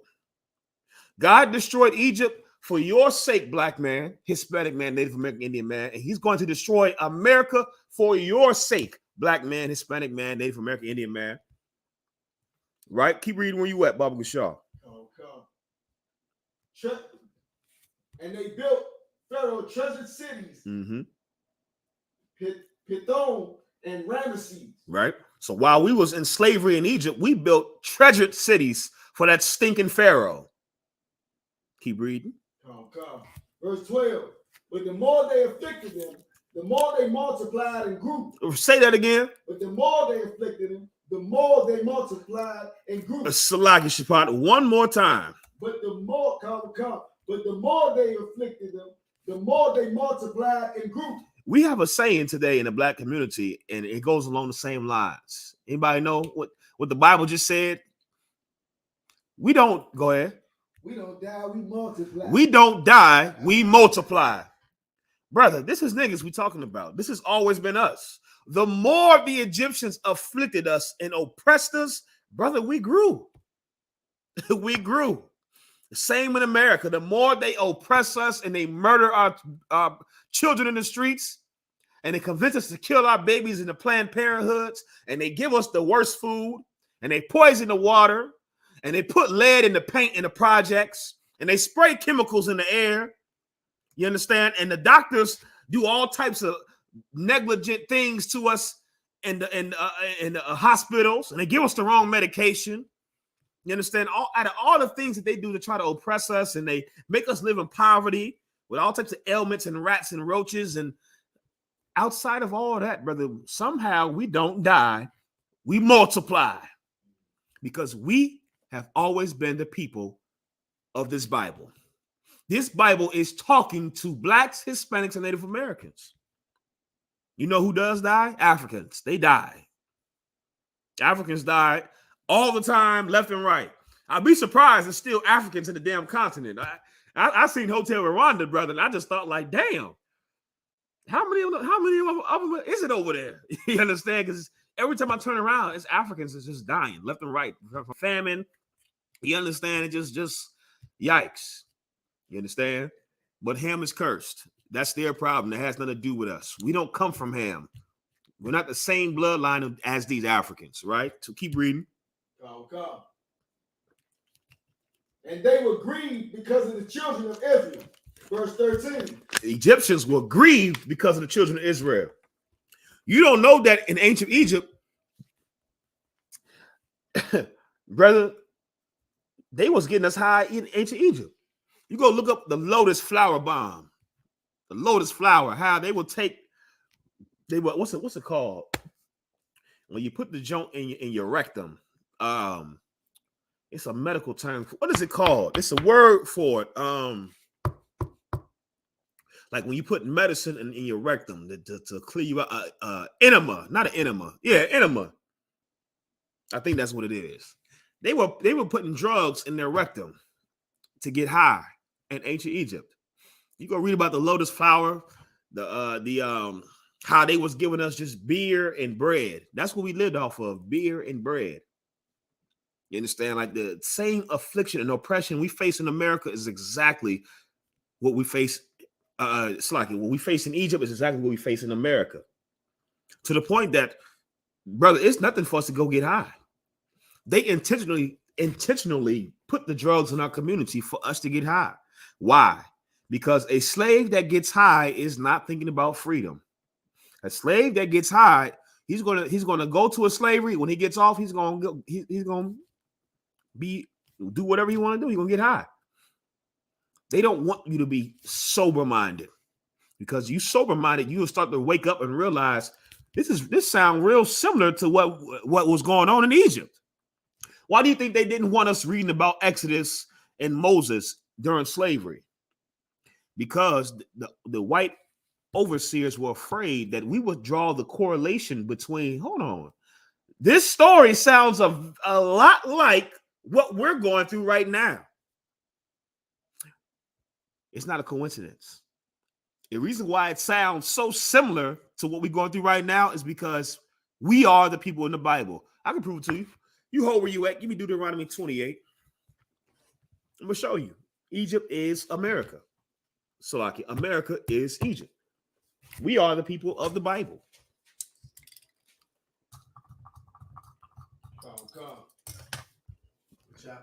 Deuteronomy 28:68, Baba Kashaw. The book of Deuteronomy, chapter 28, verse 68.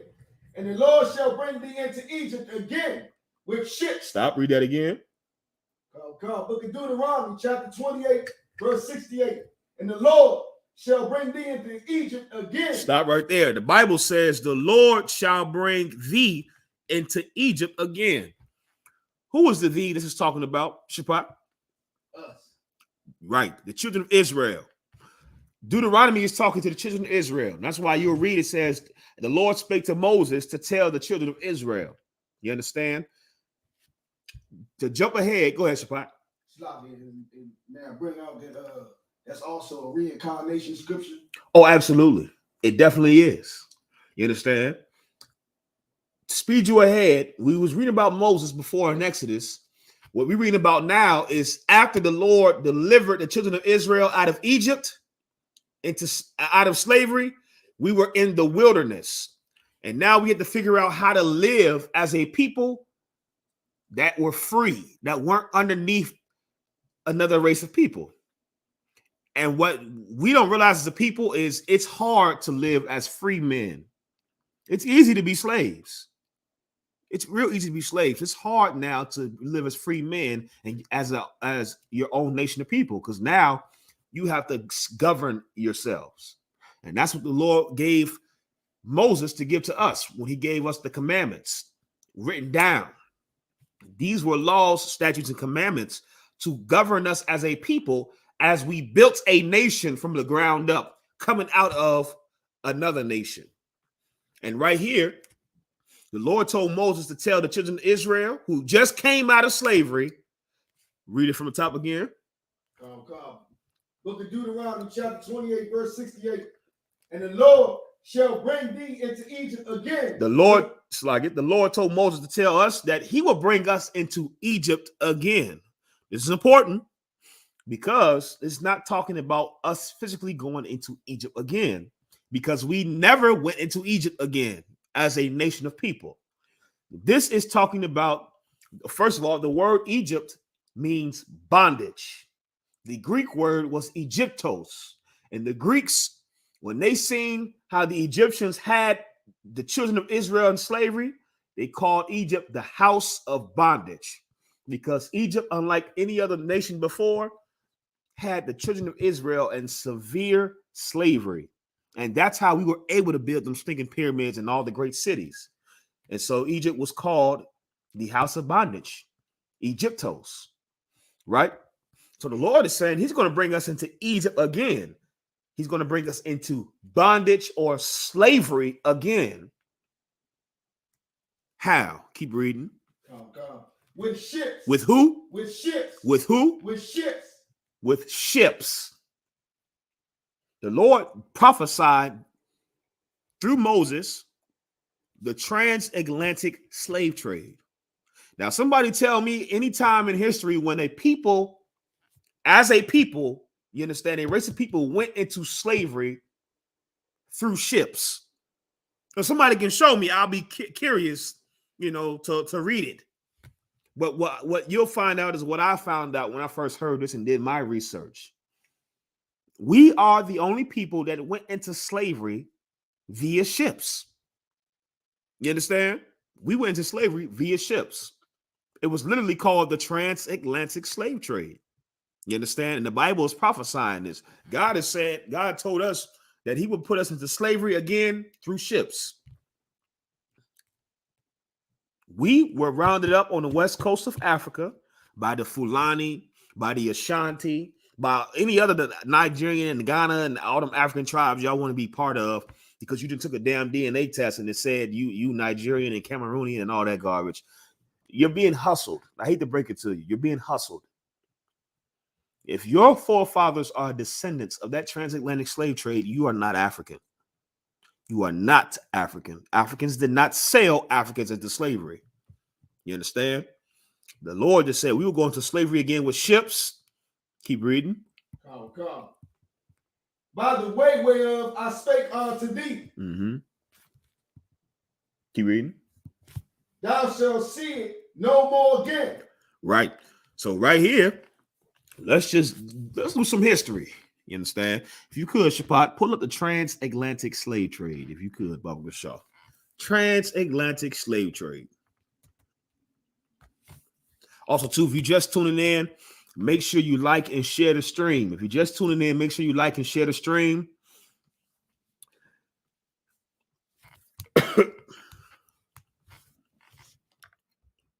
Come.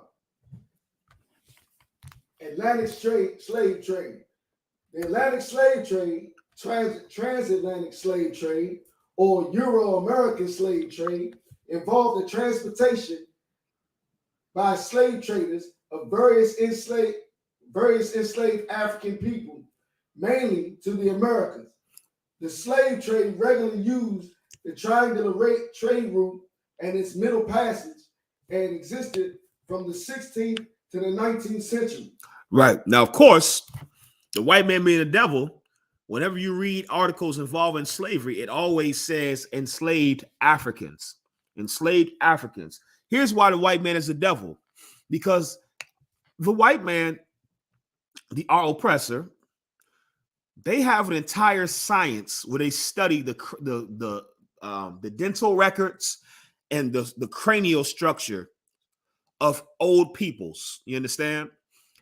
And there were white researchers and scientists who studied the cranial structures of the slaves in America who had died and the slaves in Egypt and the Egyptians.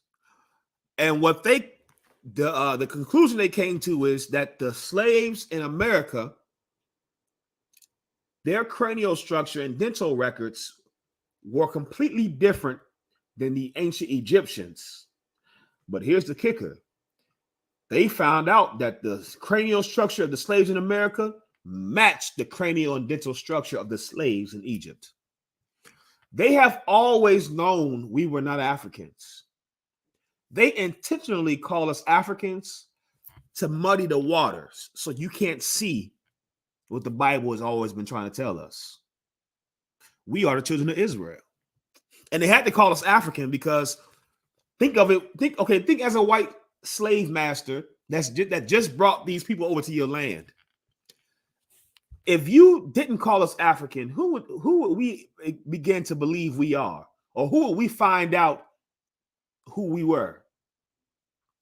The people the Bible said we are.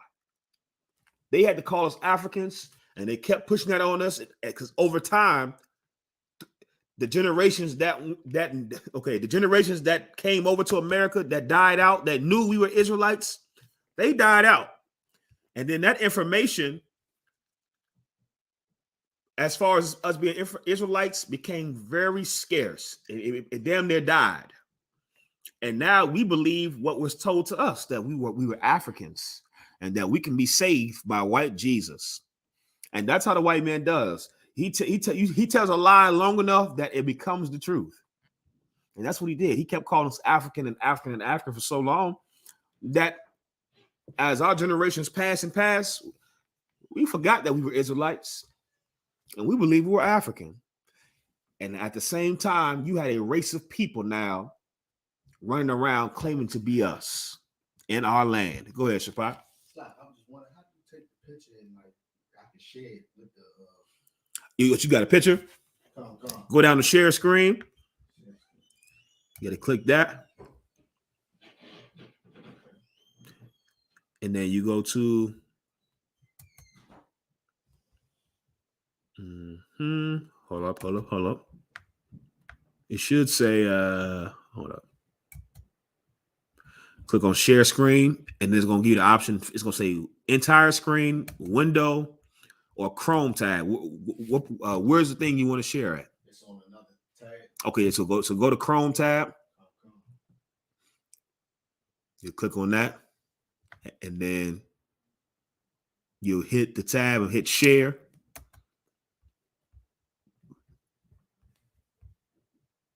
I don't have the picture on it yet. Okay, so what you do is go to the tab and put the picture up, and then do that whole process all over again, and then hit share, hit the Chrome tab that you want to share it to, and it's going to share what it is you're looking at. Yep, so now you will go back to StreamYard and hit Chrome, so like hit share, hit the Chrome tab, and you should be able to see it on there. What you about to share? Yep, hit share.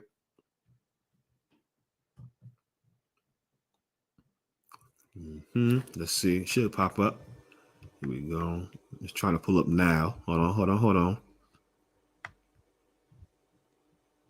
Is your page blank or something? Right now. If you're just tuning in, make sure you like and share the stream. If you're just tuning in, make sure you like and share the stream. Okay, there we go. You see? It's right here. All right, so what's this you pulling up right here, Shapat? This is Negro land on the west coast of Africa. Right, so what Shapat just pulled up is an old map of the west coast of Africa. And I don't know if you can see it. If you look where my I don't know if you can see my mouse. Shapat, go to the tab, the actual tab, and run the mouse underneath the Negro land. Just run the mouse underneath where it says Negro land. You see, if you see it, he's running the mouse underneath this old map of west coast of Africa where it's called Negro land. Now, my question to you is, if Africans and black people are the same people, why is there a territory, a land within Africa that was specified as Negro land in Africa? I'll tell you why. Because the Africans did not like to live among us, because we were not the same people. Not only did they did not like to live among us, we separated ourselves from the Africans. Why? Because we had laws that told us to do so. We had laws that told us to separate from the nations that are around about us. And so when we were in Africa fleeing the Roman occupation of Israel, we didn't live amongst Africans in peace and harmony. We lived separate among them. You understand? As enemies in our enemy's land. And that's why it was so easy for them to round us up and sell us to the Europeans, because we were already separate. You understand? Perfect example. If you live in a city, right? And somebody asks you, where can I find the Puerto Ricans? You can easily tell somebody where to find a Puerto Rican in your city. Can you not? Why? because they already live separate in a certain area.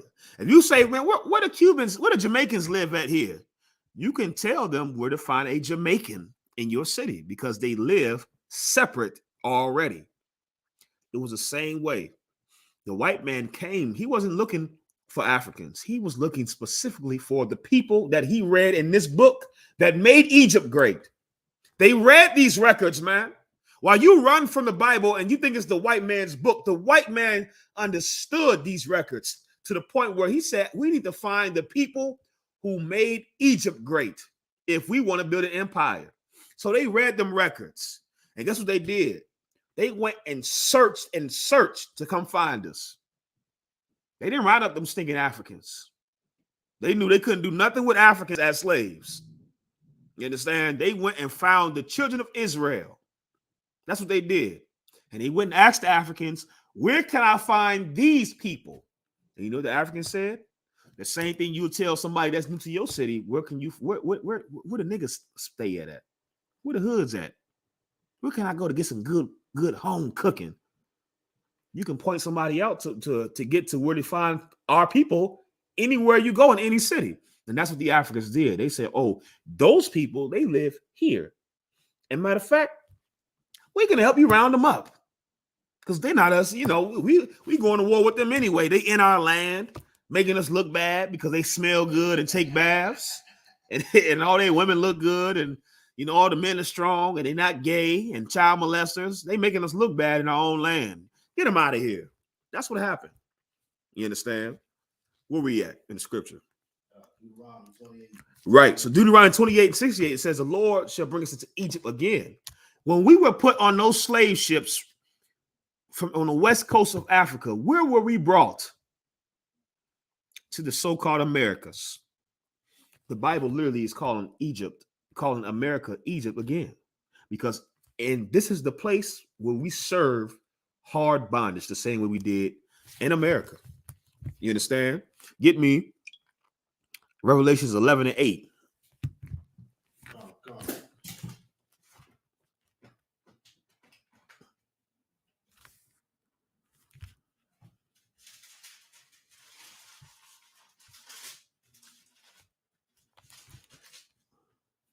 Calm.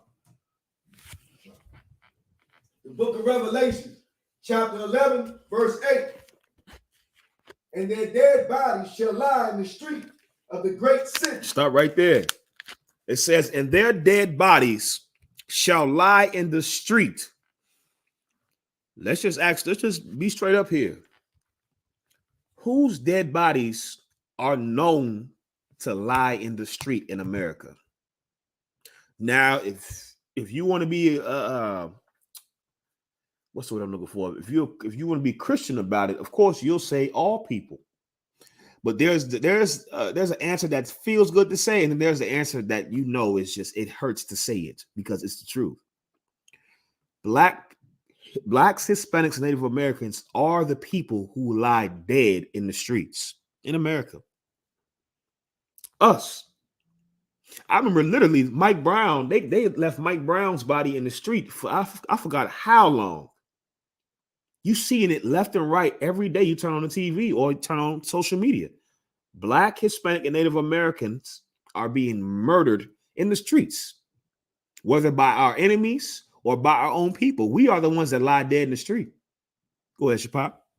I had a homie back in the day who literally got shot like right next to the mall, and they left his body there for 4 hours, uncovered. See? Just a dead body laying dead in the street for 4 hours. Brother, do you know if that was a white man, that would not have happened? White people don't lie dead in the streets like that. They're not getting murdered like we getting murdered. Africans are not being murdered. When's the last time you heard an African be wrongfully murdered by the police? The only time I heard an African being murdered by the police was Amadou Diallo. And I think that's because they thought he was a nigga. Or he could have actually been a brother, you understand, that, you know, with a Hamite name. Either way, that's the only African that I know that has been wrongfully murdered by the police. You don't hear about Africans being murdered by the police, do you? Go ahead, Shapot. I don't hear about Africans getting murdered by nobody. At all. I don't hear Africans murdering Africans in America. The way you hear about Negroes murdering Negroes and Negroes being murdered by the white man and by the police. There's one set of people whose dead bodies lay dead in the street. You understand? And that's talking to us. Now let's find out where our dead bodies lay. What streets? Where are these streets at? Keep reading. Oh, God. Free from the top, Baba Kushar. The book of Revelation, chapter 11, verse 8. And their dead bodies shall lie in the street of the great city. Of the what city? The great city. The Bible said our dead bodies will lie in the street of the great city. If you didn't know, America is that so-called great city. I know you say, well, America's not a city. You don't understand how the Bible talks. You understand? America's not a city. America's a country. Donald Trump got elected with the phrase, make America great again. Because America is synonymously known as the great city, the great place. And that's why Donald Trump was able to get elected for that phrase, make America great again. So much so, he was able to put it on hats. So to the point now, it's an iconic thing. Now, what they call it, the MAGA hats, make America great again hats. Because America is the nation that everybody always associates with greatness and its splendor and its magnitude. You understand? Everything is done bigger and better in America. The problem is we lay dead in the streets of this great city. That's the problem. While every other race of people comes to America and they marvel at its splendor and they live lives that are much, much better than the pieces of garbage nations they come from, the people that have been here and built this place lay dead in the streets. America is this great city. And this is what the Bible calls America. Keep reading. Oh, God. Which spiritually is called Sodom and Egypt. Which spiritually is called who? Sodom and Egypt. The Bible calls America Sodom and Egypt. Sodom and Gomorrah were 5 African cities that were famous for its homosexuality and rape and sexual deviancy. You go read about how disgusting those men were in Sodom and Gomorrah, how disgusting them Africans were. They wanted to rape the men that came into the city. They didn't know they were angels, but they just seen 2 men they never seen before, and they wanted to rape them, have sex with them. The Lord destroyed Sodom and Gomorrah. And the Bible calls America Sodom and Gomorrah because it allows the same sexual deviancy that Sodom and Gomorrah allowed. Right now, America's in uproar because some white man just won the NCAA women's swimming championship. Hear me what I just said. Some white man just won the NCAA women's swimming championship. Brother, this is the place of confusion. This is Sodom, where you let everybody indulge in whatever sick sexual deviancy it's in their mind. And this is just a sidebar.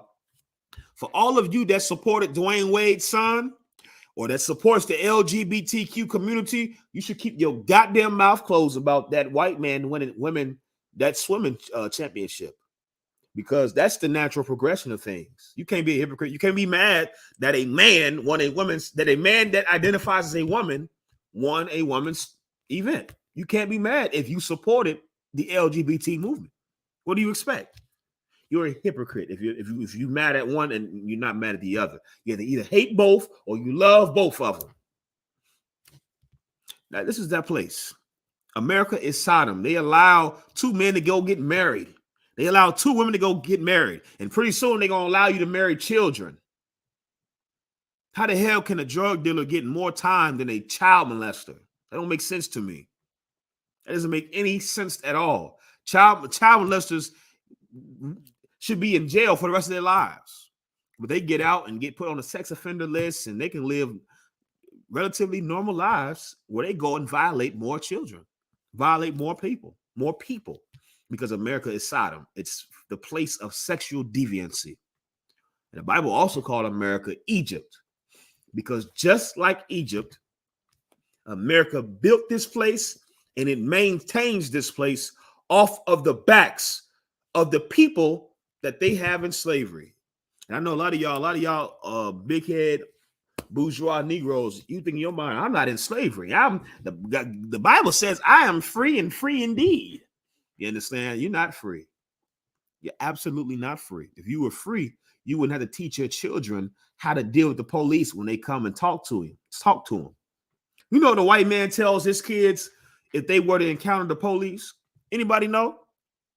The lessons are two completely different lessons. And I know this because I had a white friend when I was in high school. When I was in high school, I had a white friend, and I used to go over their house all the time because the environment was it was a different world for me. So to be in their house, it was something that I'd never seen before, to see how they operate. And you know the lessons that they teach their kids when it comes to the police? White people teach their children to stand up for their rights, to not be trampled on and accept abuse. That's what white people teach their children. You got rights, damn it. You don't let no damn tyrannist step on your God-given rights in that Constitution. You stand up for your rights to death. Give me liberty or give me death. That's what white people teach their children. You know, blacks and Hispanics and Native Americans teach their children when we deal with the police. Baby, when the police stop you, make sure you say, yes, ma'am. Yes, sir. Make sure you talk real polite. Make sure you keep your hands visible. Make sure you don't make no sudden movements. Make sure you agree with them so they can hurry up and be done and you can be on your way. We teach our children a completely different thing than what our oppressor teaches their children. You know why? Because we are the slaves of this place. And just like Egypt, America has the Lord's children in slavery. Go ahead. It's like another way that I was just thinking you could link it just through the dollar bill.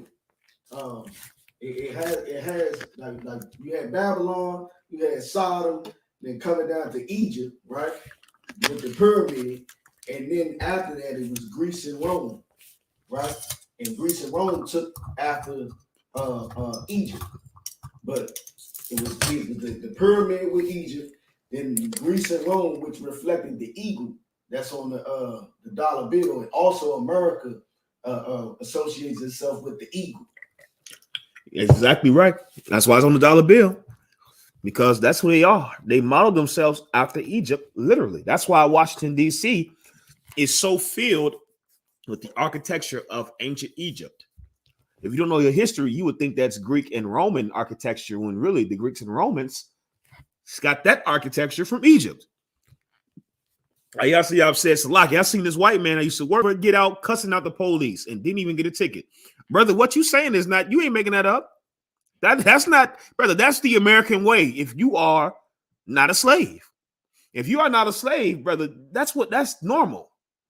Who the hell you talking to? It's just now more so what's happening now is that these police officers have gotten so used to abusing and oppressing blacks, Hispanics, and Native Americans that you finally now starting to see it spill over to the white community. So now you seeing a white man get out his car and start cussing, he might get tased. Versus in the old days, that wasn't happening.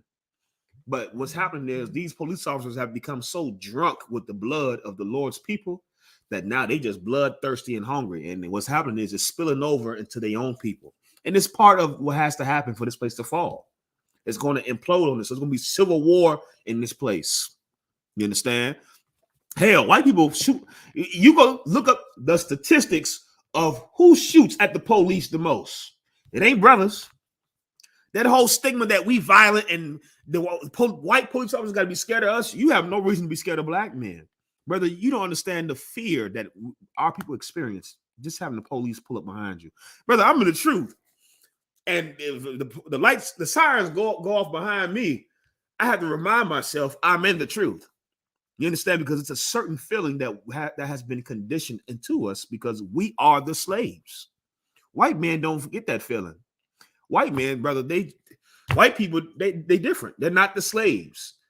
You understand? Africans don't have the same feeling. Arabs and Asians, everybody else knows that they're not the people that are targeted in America. You understand? We know we are the ones that got to watch out. We got to teach our kids a different lesson. We're the slaves. And just like Egypt had us in slavery, America has us in slavery. And just like Egypt was destroyed, America is going to be destroyed. Go ahead, Shapa. Commander General Yahanna last night had to re-say something because when he had how he phrased it at first, he was like, dang, I'm still conditioned. I'm still working on my conditioning. You know what I mean? Right. The brainwashing that he's had all his life. Right. And you know, he's been in the truth longer than all of us that I know.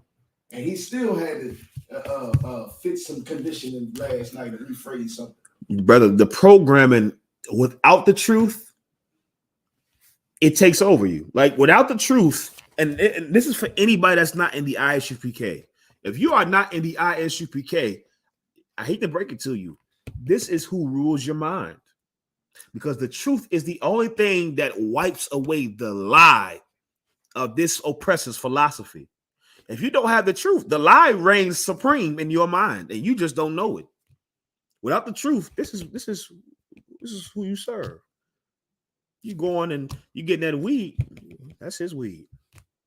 You going to sleep with that white woman, that's his woman. You going into that church, that's his church.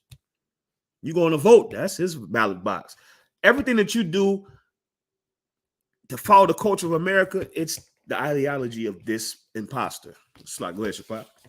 Like I was reading early and past the pork chop, it said something that made me think, oh, he wanted to save white people. You know what I'm saying? Mm-hmm. It turned out he was a Hamite too. But when I think about it, most likely every Hamite wants to save white people too. Oh yeah, Africans love white people.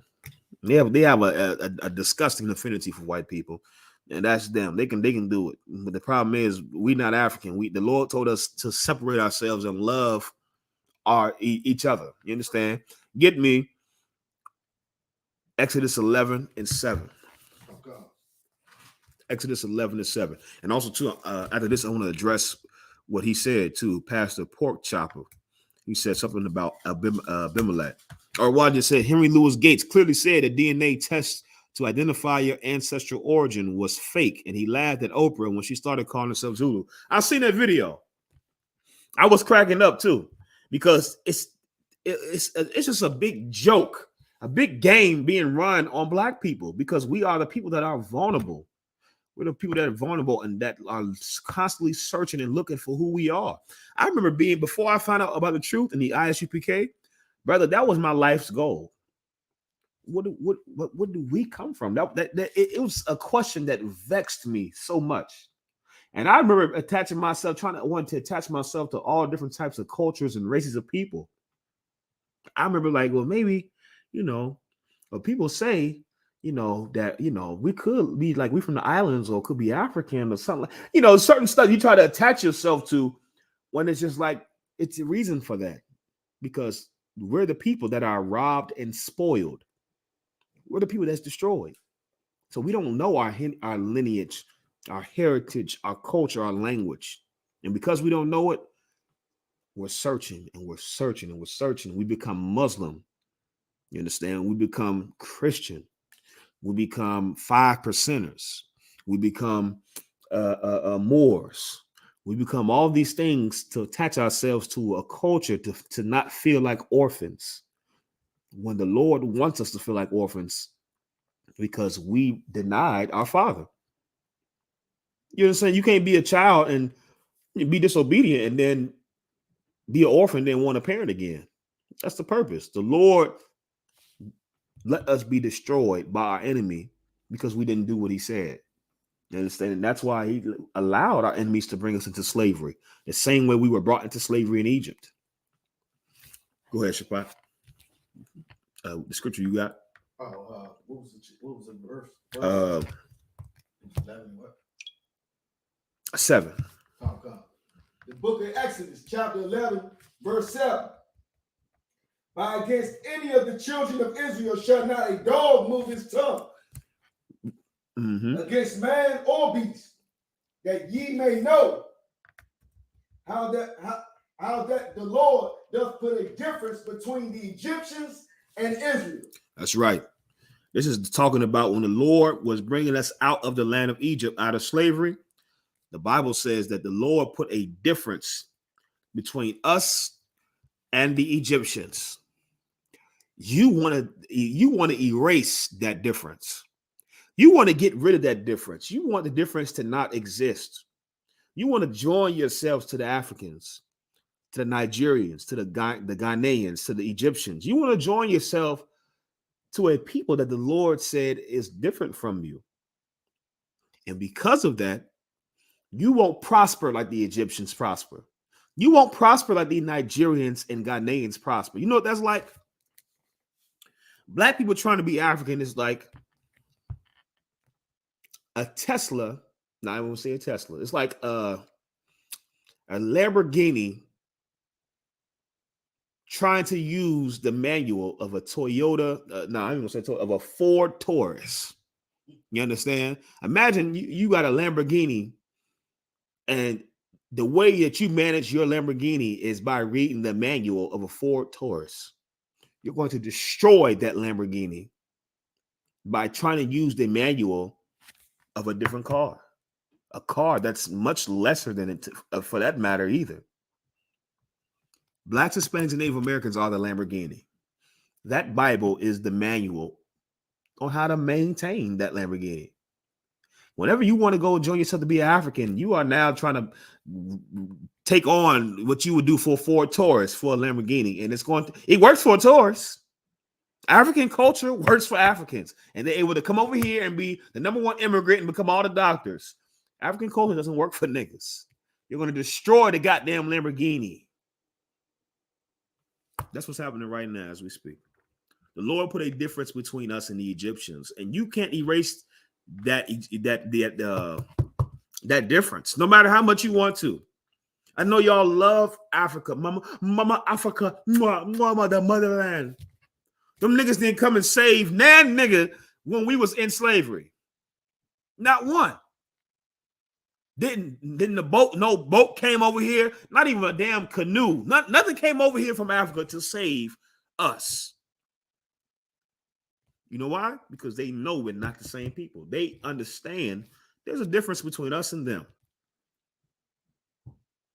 You should get it through your head. We're not African. We're not African. We're not Egyptian. We're not Nigerian. We're not none of that. We are the children of Israel. And just like the children of Israel of old, we are suffering in a land that is our captivity. We're suffering in a land that is destroying our people. We're suffering in a land that the Lord is going to destroy the moment we decide, you understand, that we don't want to live as the Egyptians, as the Americans. We want to live according to the Lord told us to live in the Bible. So young Trooper Mathias said, just like the back then, brothers and sisters were still trying to return back to Egypt. You're absolutely right, Mathias. You go read about how we came out of Egypt. And you had big-headed Negroes complaining to Moses that we should go back to Egypt. People that, keep in mind, they just witnessed all the miracles and all the plagues that the Lord just did. And you just got freed out of slavery. But because being free is hard and you suffered a little bit of hardship as a free person, you would rather go back into slavery. You'd rather go back into the land of your captivity. And that's how it's going to be when the Lord destroys America. And that's why Christ is not coming back for hugs and kisses. Christ said, for those that would not I reign over them, bring them hither and slay them before me. Because Christ understands what's going to take place. You're going to have Negroes that doesn't want to see America fall. The same way you had Negroes that didn't want to see Egypt fall and that wanted to go back. You think Oprah Winfrey want to see the fall of America?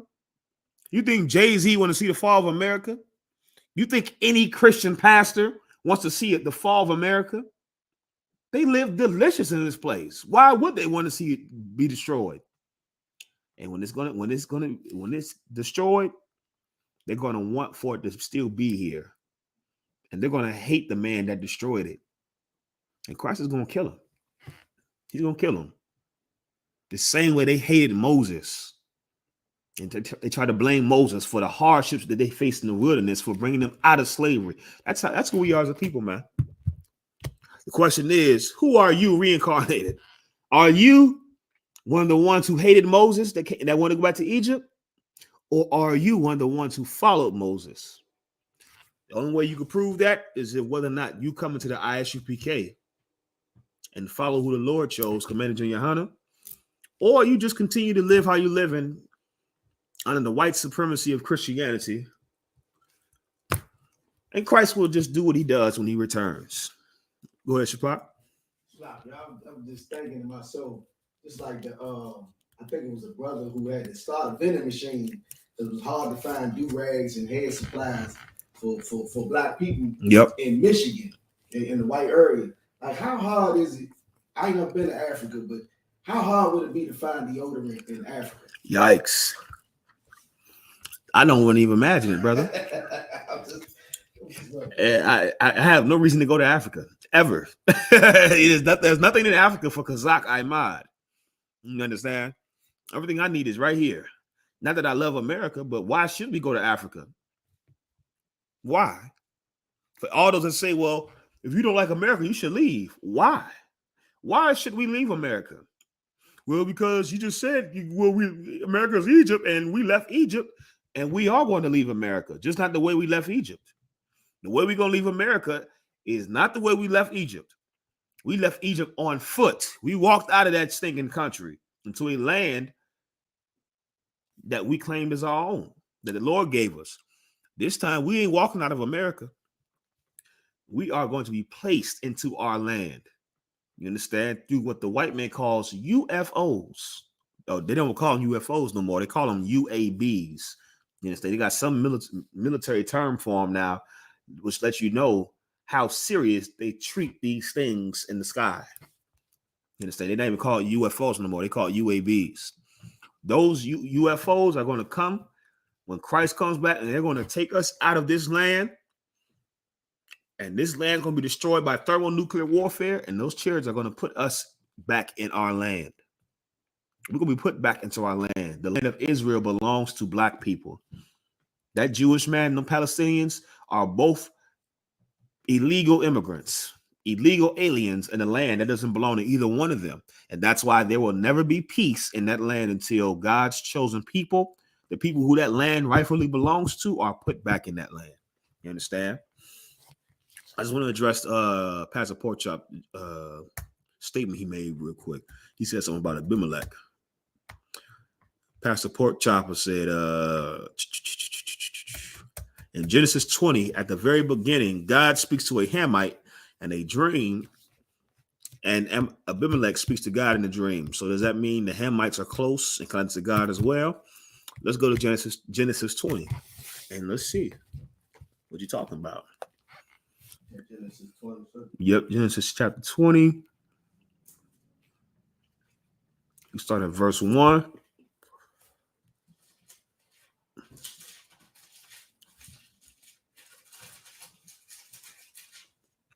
Come. The book of Genesis chapter 20, verse 1. And Abraham journeyed from this toward the south country and dwelled between Kadesh and Shur, and sojourned in Gerar. Verse 2. And Abraham said of Sarah his wife, she is my sister. And Abimelech, king of Gerar, sent and took Sarah. Verse 3. But God came to Abimelech in a dream by night and said to him, behold, thou art but a dead man. For the woman which thou hast taken, for she is a man's wife. Verse 4. But Abimelech had not come near her. And he said, Lord, wilt thou slay also a righteous nation? So he's saying because this heathen had a dream where the Lord told him he's going to be killed, that somehow he's close to God. How do you know that's not true? This heathen having a dream that the Lord was going to kill him for what he did does not make him close to God. How do you know that?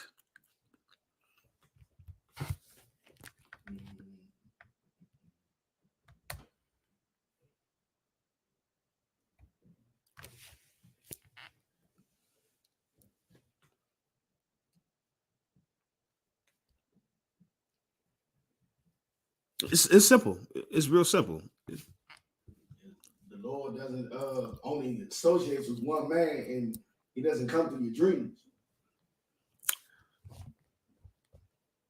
It's just simple as the Lord chose Israel. That's it. It's literally just that simple. The Lord only chose Israel. Okay, when a heathen would read this, to them, this is their past now. That somehow, well, you know what? God told me that I had this dream. This is and that.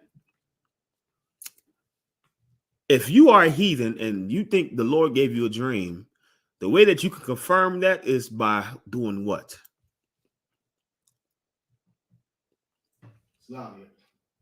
Mm-hmm. Going to a man of the Lord. You have to go to a man of the Lord. The Lord's prophets have always been Israelites. So this king had this dream. You understand? It doesn't say it, but give me 1 second. Shalom, Shmutah. Yeah, give me 1 second. I'm in class. I'm about to wrap it up just a second. I'm gonna call you back. All right. The water priest. Shalom, Lord of Christ. The Lord chose Israel.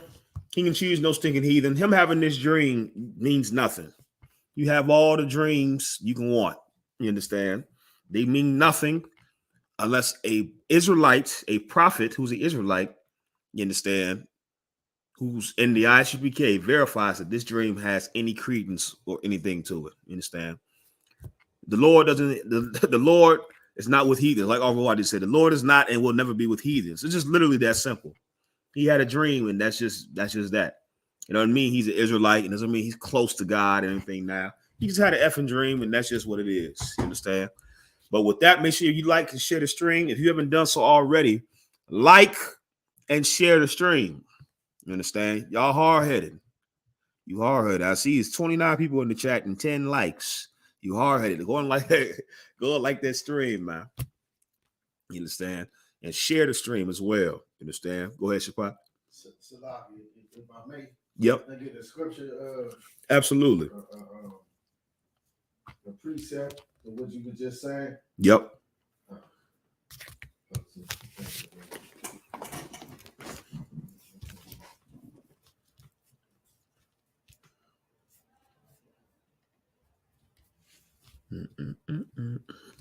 Make sure y'all tune in to Command and Journal Yahanna's The Black Watch every Monday, Saturday, Mondays, Wednesdays, and Saturdays at 9 p.m. Eastern Time. Command and Journal Yahanna's The Black Watch on Facebook, YouTube, I believe Twitter. I'm not sure, but I know for a fact Facebook and YouTube, The Black Watch, 9 p.m. Eastern Time, Mondays, Wednesdays, Saturdays. You understand? Tune in. It's an excellent show. You understand? It's dropping the prophet's perspective. That's gonna be the name of my. If I do a show, that's gonna be the name of it right there. It's gonna just dropping the prophet's perspective on current events and what's happening. Because as time winds down, a lot of things are gonna be happening more and more. And if you're not in here, you won't have an understanding of what's really going on and what's to come next. That understanding comes from the prophets that the Lord gave his secrets to. And that's in here. In Commander Yahanna, he's revealing the Lord's secrets. You understand? Black Watch. Tune in. Go ahead, Shapat. The book of Psalms, chapter 147, verse 19. He sheweth his word unto Jacob, his statutes, and his judgments unto Israel. Verse 20. He hath not dealt so with any nation. There you go. It's one of my favorite scriptures. The Lord showeth his words to Jacob, his statutes and his judgments to Israel. He hasn't dealt so with no other nation. You understand? The Lord chose who he deals with, who he gave his law, statutes, and commandments to, and who he did not give them to. And if you're not Black, Hispanic, or Native American, the Lord doesn't deal with you. You understand? The Lord does not deal with you. That's just point blank period. It's all throughout the Bible. If you want to debate that, you can see me next Tuesday, and we can definitely battle that point, because it's all throughout the scriptures. Of course, the battle would be about 10 minutes, you understand, if that, because it's an easy battle, because the Bible is talking to one set of people throughout the entire book. It was never meant for all people. It was meant for who the Lord said, the children of Israel. You understand? And that's who God is going to save out of this captivity in America, which is spiritually Egypt. You understand? With that, we're going to pass the class over to priest and officer Shapat Dayat. Shalom with us, sir.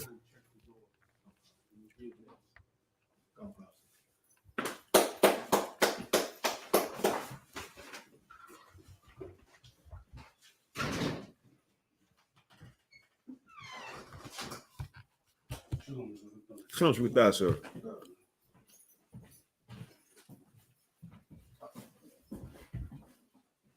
I.S.U.P.K security announcements. We the I.S.U.P.K out of 1 West 125th Street, Harlem, New York, under Commander General Yahanna. New rules for brothers and sisters. When a new brother or sister comes into the school, they are off limits for 6 months. They are to be saluted only. They are here to shed themselves of the world. After 6 months, if a brother or sister has an interest in a particular person, he or she must get permission from the head to speak to a brother or sister. There is another 6 months in which the brother or sister will court each other. After this 6-month period, the brother or sister will get permission from the head to marry. Tithe, which is the commandment. You can find this in the book of Numbers, chapter 18, verse 21. In the book of Malachi, chapter 3, verse 8 through 10. Means tenth in Hebrew and is pronounced ma'ishu. 10% of any, 10% of every penny of any increase the Lord gives you, give it to the treasury department or teacher. Priest fund, free will offering for priests, not mandatory. Whatsoever amount you like to give. Upcoming holy convocation, the Passover, the 14th day of the first month, Friday, April the 15th, 2022, and the Feast of Unleavened Bread, the 15th day of the first month, Saturday, April 16th, 2022. You can find this in the book of Exodus, chapter 12, verse 1 through 51. You can find this in the book of Leviticus, chapter 23, verse 4 through 5. And in the book of 1 Corinthians, chapter 5, verse 7 through 8. In the book of 2 Chronicles, chapter 30, verse 17.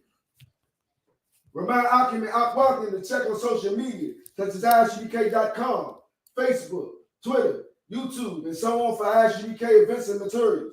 If a brother wants to be a trooper in the school, you should start wearing all black, which includes black boots, black shirts, black pants, black headband and scarf. And with that, I say Amajim, which means to stand. We'll give a courtesy salute to the teacher. Min of Israel, Majim Shabbat, and Majim, Barak, Yahweh Shimi Am Shabbat Rakatah. Yahweh Shimi Am Shabbat Rakatah. Yad Yom Matah, class dismissed.